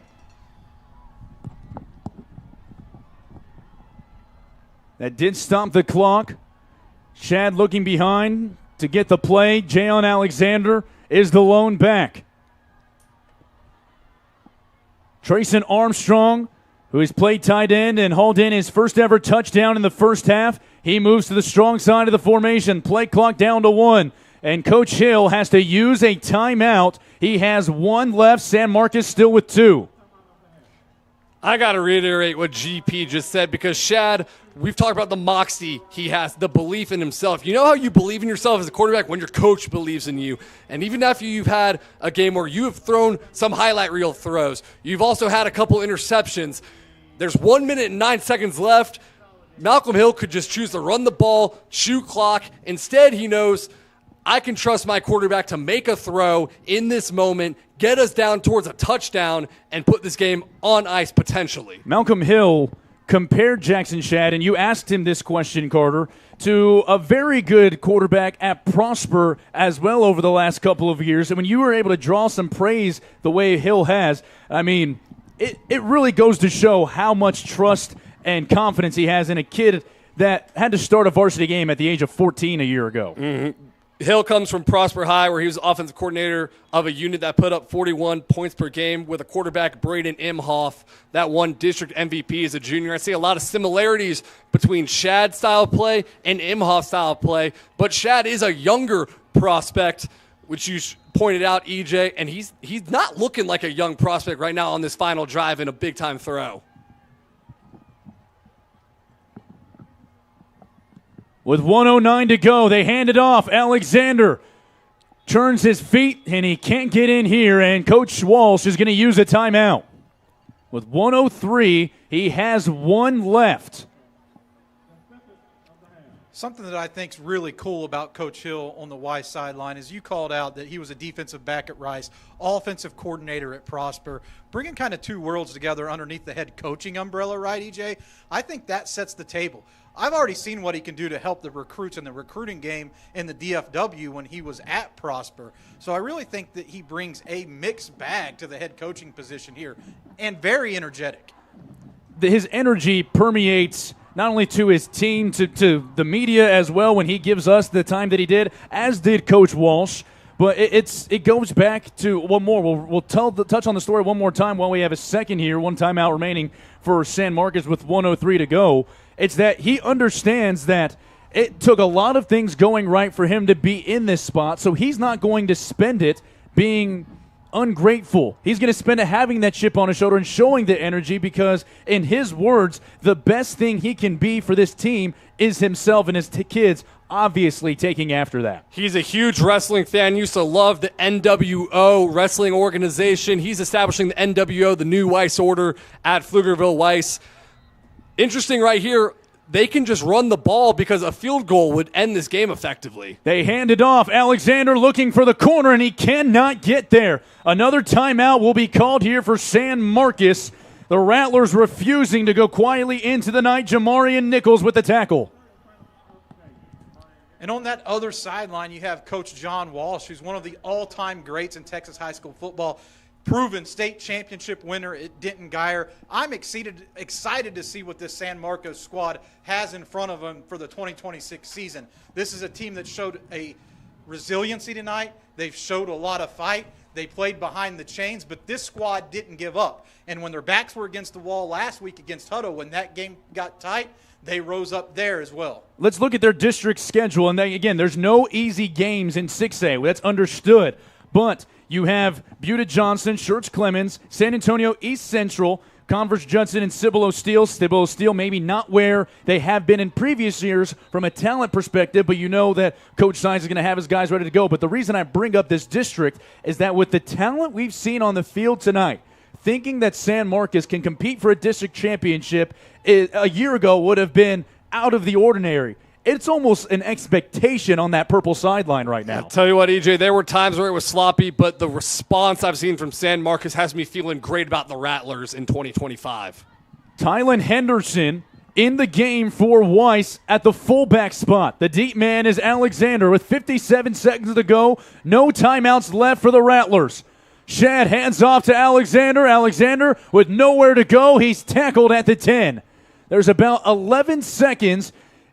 The difference between the play clock and the game clock. Munoz hit earlier from 28. He missed from 37. Neither snaps have been 100% clean. And we do have a timeout on the field as of this very moment.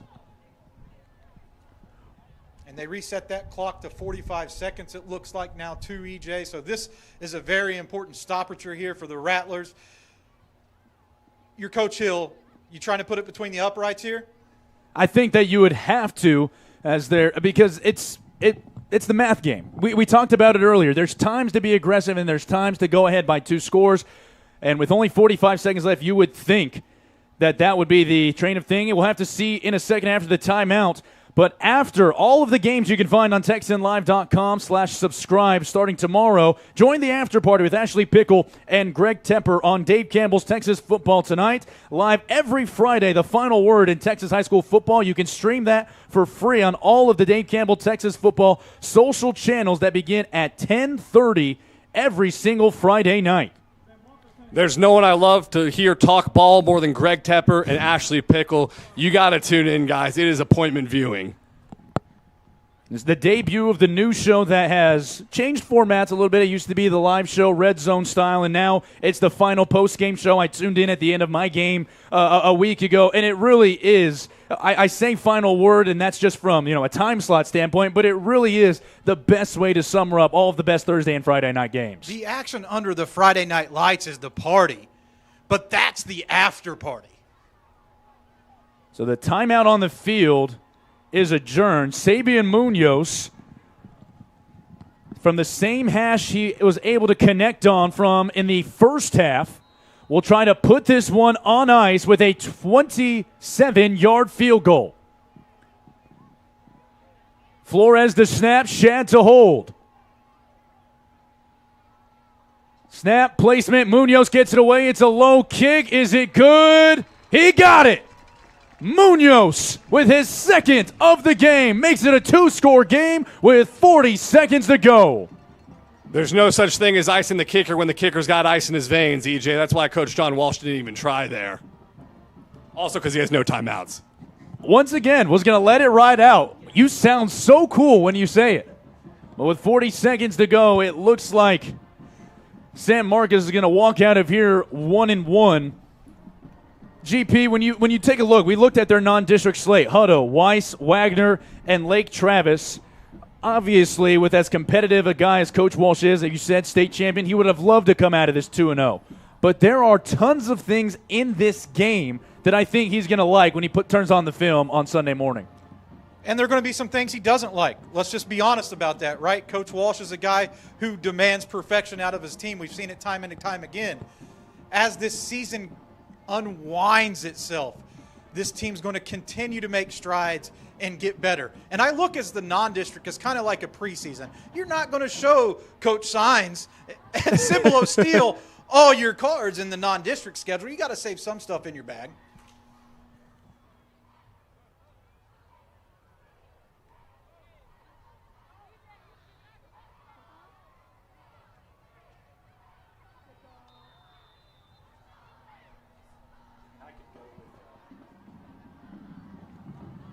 Weiss lines up to kick it away. San Marcos now trailing by 10. Both Hernandez and Munoz there. See if San Marcos plays for the big return.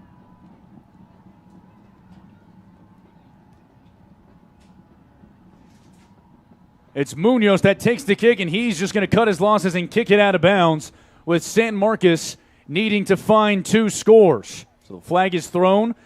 Good starting field position. If San Marcos wants to heave a prayer up, they got to score here within maybe the first couple of plays and then go recover the onside kick. Right now, Carter, we talked about the good things that San Marcos can take away from this game. I think you found something maybe in the second half with Hank Harris in the receiving game, because he really turned it on in the second half. Hank Harris was he was a human highlight reel in this second half. The touchdown on the dig route, where he broke 2 tackles and made this a 1-score game. But even before that, he had the interception near the opposing goal line. He even gave himself the opportunity for that. A 2-way star. We talk about guys like Travis Hunter in college and the NFL. This is one version of Texas high school football's Travis Hunter, and we see a lot of guys like that. Stein going for the sideline, and it is picked off. The cherry on top to a dominant defensive day for the Weiss Wolves, and putting the cherry on top was William Traylor, the senior defensive back, with his first of the year. The Weiss defense has continued to step up drive after drive, EJ. And look, I want to kind of ask you this question. Put this win into perspective for Wolves fans. Coaching change this year, coming out of the gates. Last week a little bit slow, finished strong, and continued to roll here. This is a team, GP, that got a new playbook during the summertime. So you're talking about Jackson Shad. Jackson Shad had to learn a new offense. You had to talk about his offensive line that had been the same system. Going 2-0 with the slate that you scheduled and Round Rock, McNeil, and San Marcos, that wouldn't have been a really realistic expectation to have 2 dominant wins. And they're going to come out of here 2-0. Malcolm Hill is able to grab his second win of his young head coaching career. And Weiss is going to head into one of the feature matchups maybe in all of Texas high school football next week as they head to the Brazos Valley to take on the Tigers of A&M Consolidated. And with positive momentum to carry them forward. This is exactly what they were looking for heading into that game. That is a huge Week 3 contest. Tonight's Offensive Player of the Game, presented by Elite Source Evaluators, is Trey Moore of Weiss High. Trey hauled in another touchdown pass, a myriad of catches. He now has 4 in 2 games in the Young 2025 campaign. The final score here from Pflugerville: Weiss 25, San Marcos 15. Some concluding remarks from one Mr. Carter Yates and Greg Powers. I mean, guys, this game really lived up to why it was selected to be the free coverage game of the week. A lot of talent on both squads, but a lot of unknowns. I think we found answers for both programs tonight. Weiss 2-0, setting up a marquee game next week. But San Marcos as well, once again, fighting through adversity and showing that this team, while not a lot of varsity experience, has a lot of experience playing together, and they should be one to watch in the district. And Darius Davis was announced as a new 3-star on Dave Campbell's Texas Football for You, Powers. Did you get everything you needed to see from these prospects that you don't get to see in person all that often? They're not in the DFW area. What kind of answers did you come away with? Unbelievable game by Trey Moore, and of course Anderson is a guy. Jordan Anderson is a guy that's firmly on my radar. Reagan Smith, another one. But on the other sidelines, you mentioned Darius Davis. I'm really impressed with Isaiah Young. If there's something that I'm looking for here as a Rattlers fan, it's that defense. They need to build a steel curtain in San Marcos if they want to win that district. It's going to be a tough uphill battle, but the Rattlers look up to the challenge. They put up a good fight, but a little bit too much. Pflugerville Weiss as they look to go to 2-0. We're going to say goodnight from Pflugerville. For all of us here at Dave Campbell Texas Football, for our coordinating producer, Dre Matula, who helped us with the broadcast tonight, for Mallory Hartley, Greg Powers, and Carter Yates, I'm EJ Sanchez saying so long from Pflugerville. We'll see you on TexanLive.com for more action tomorrow night. Have a good night.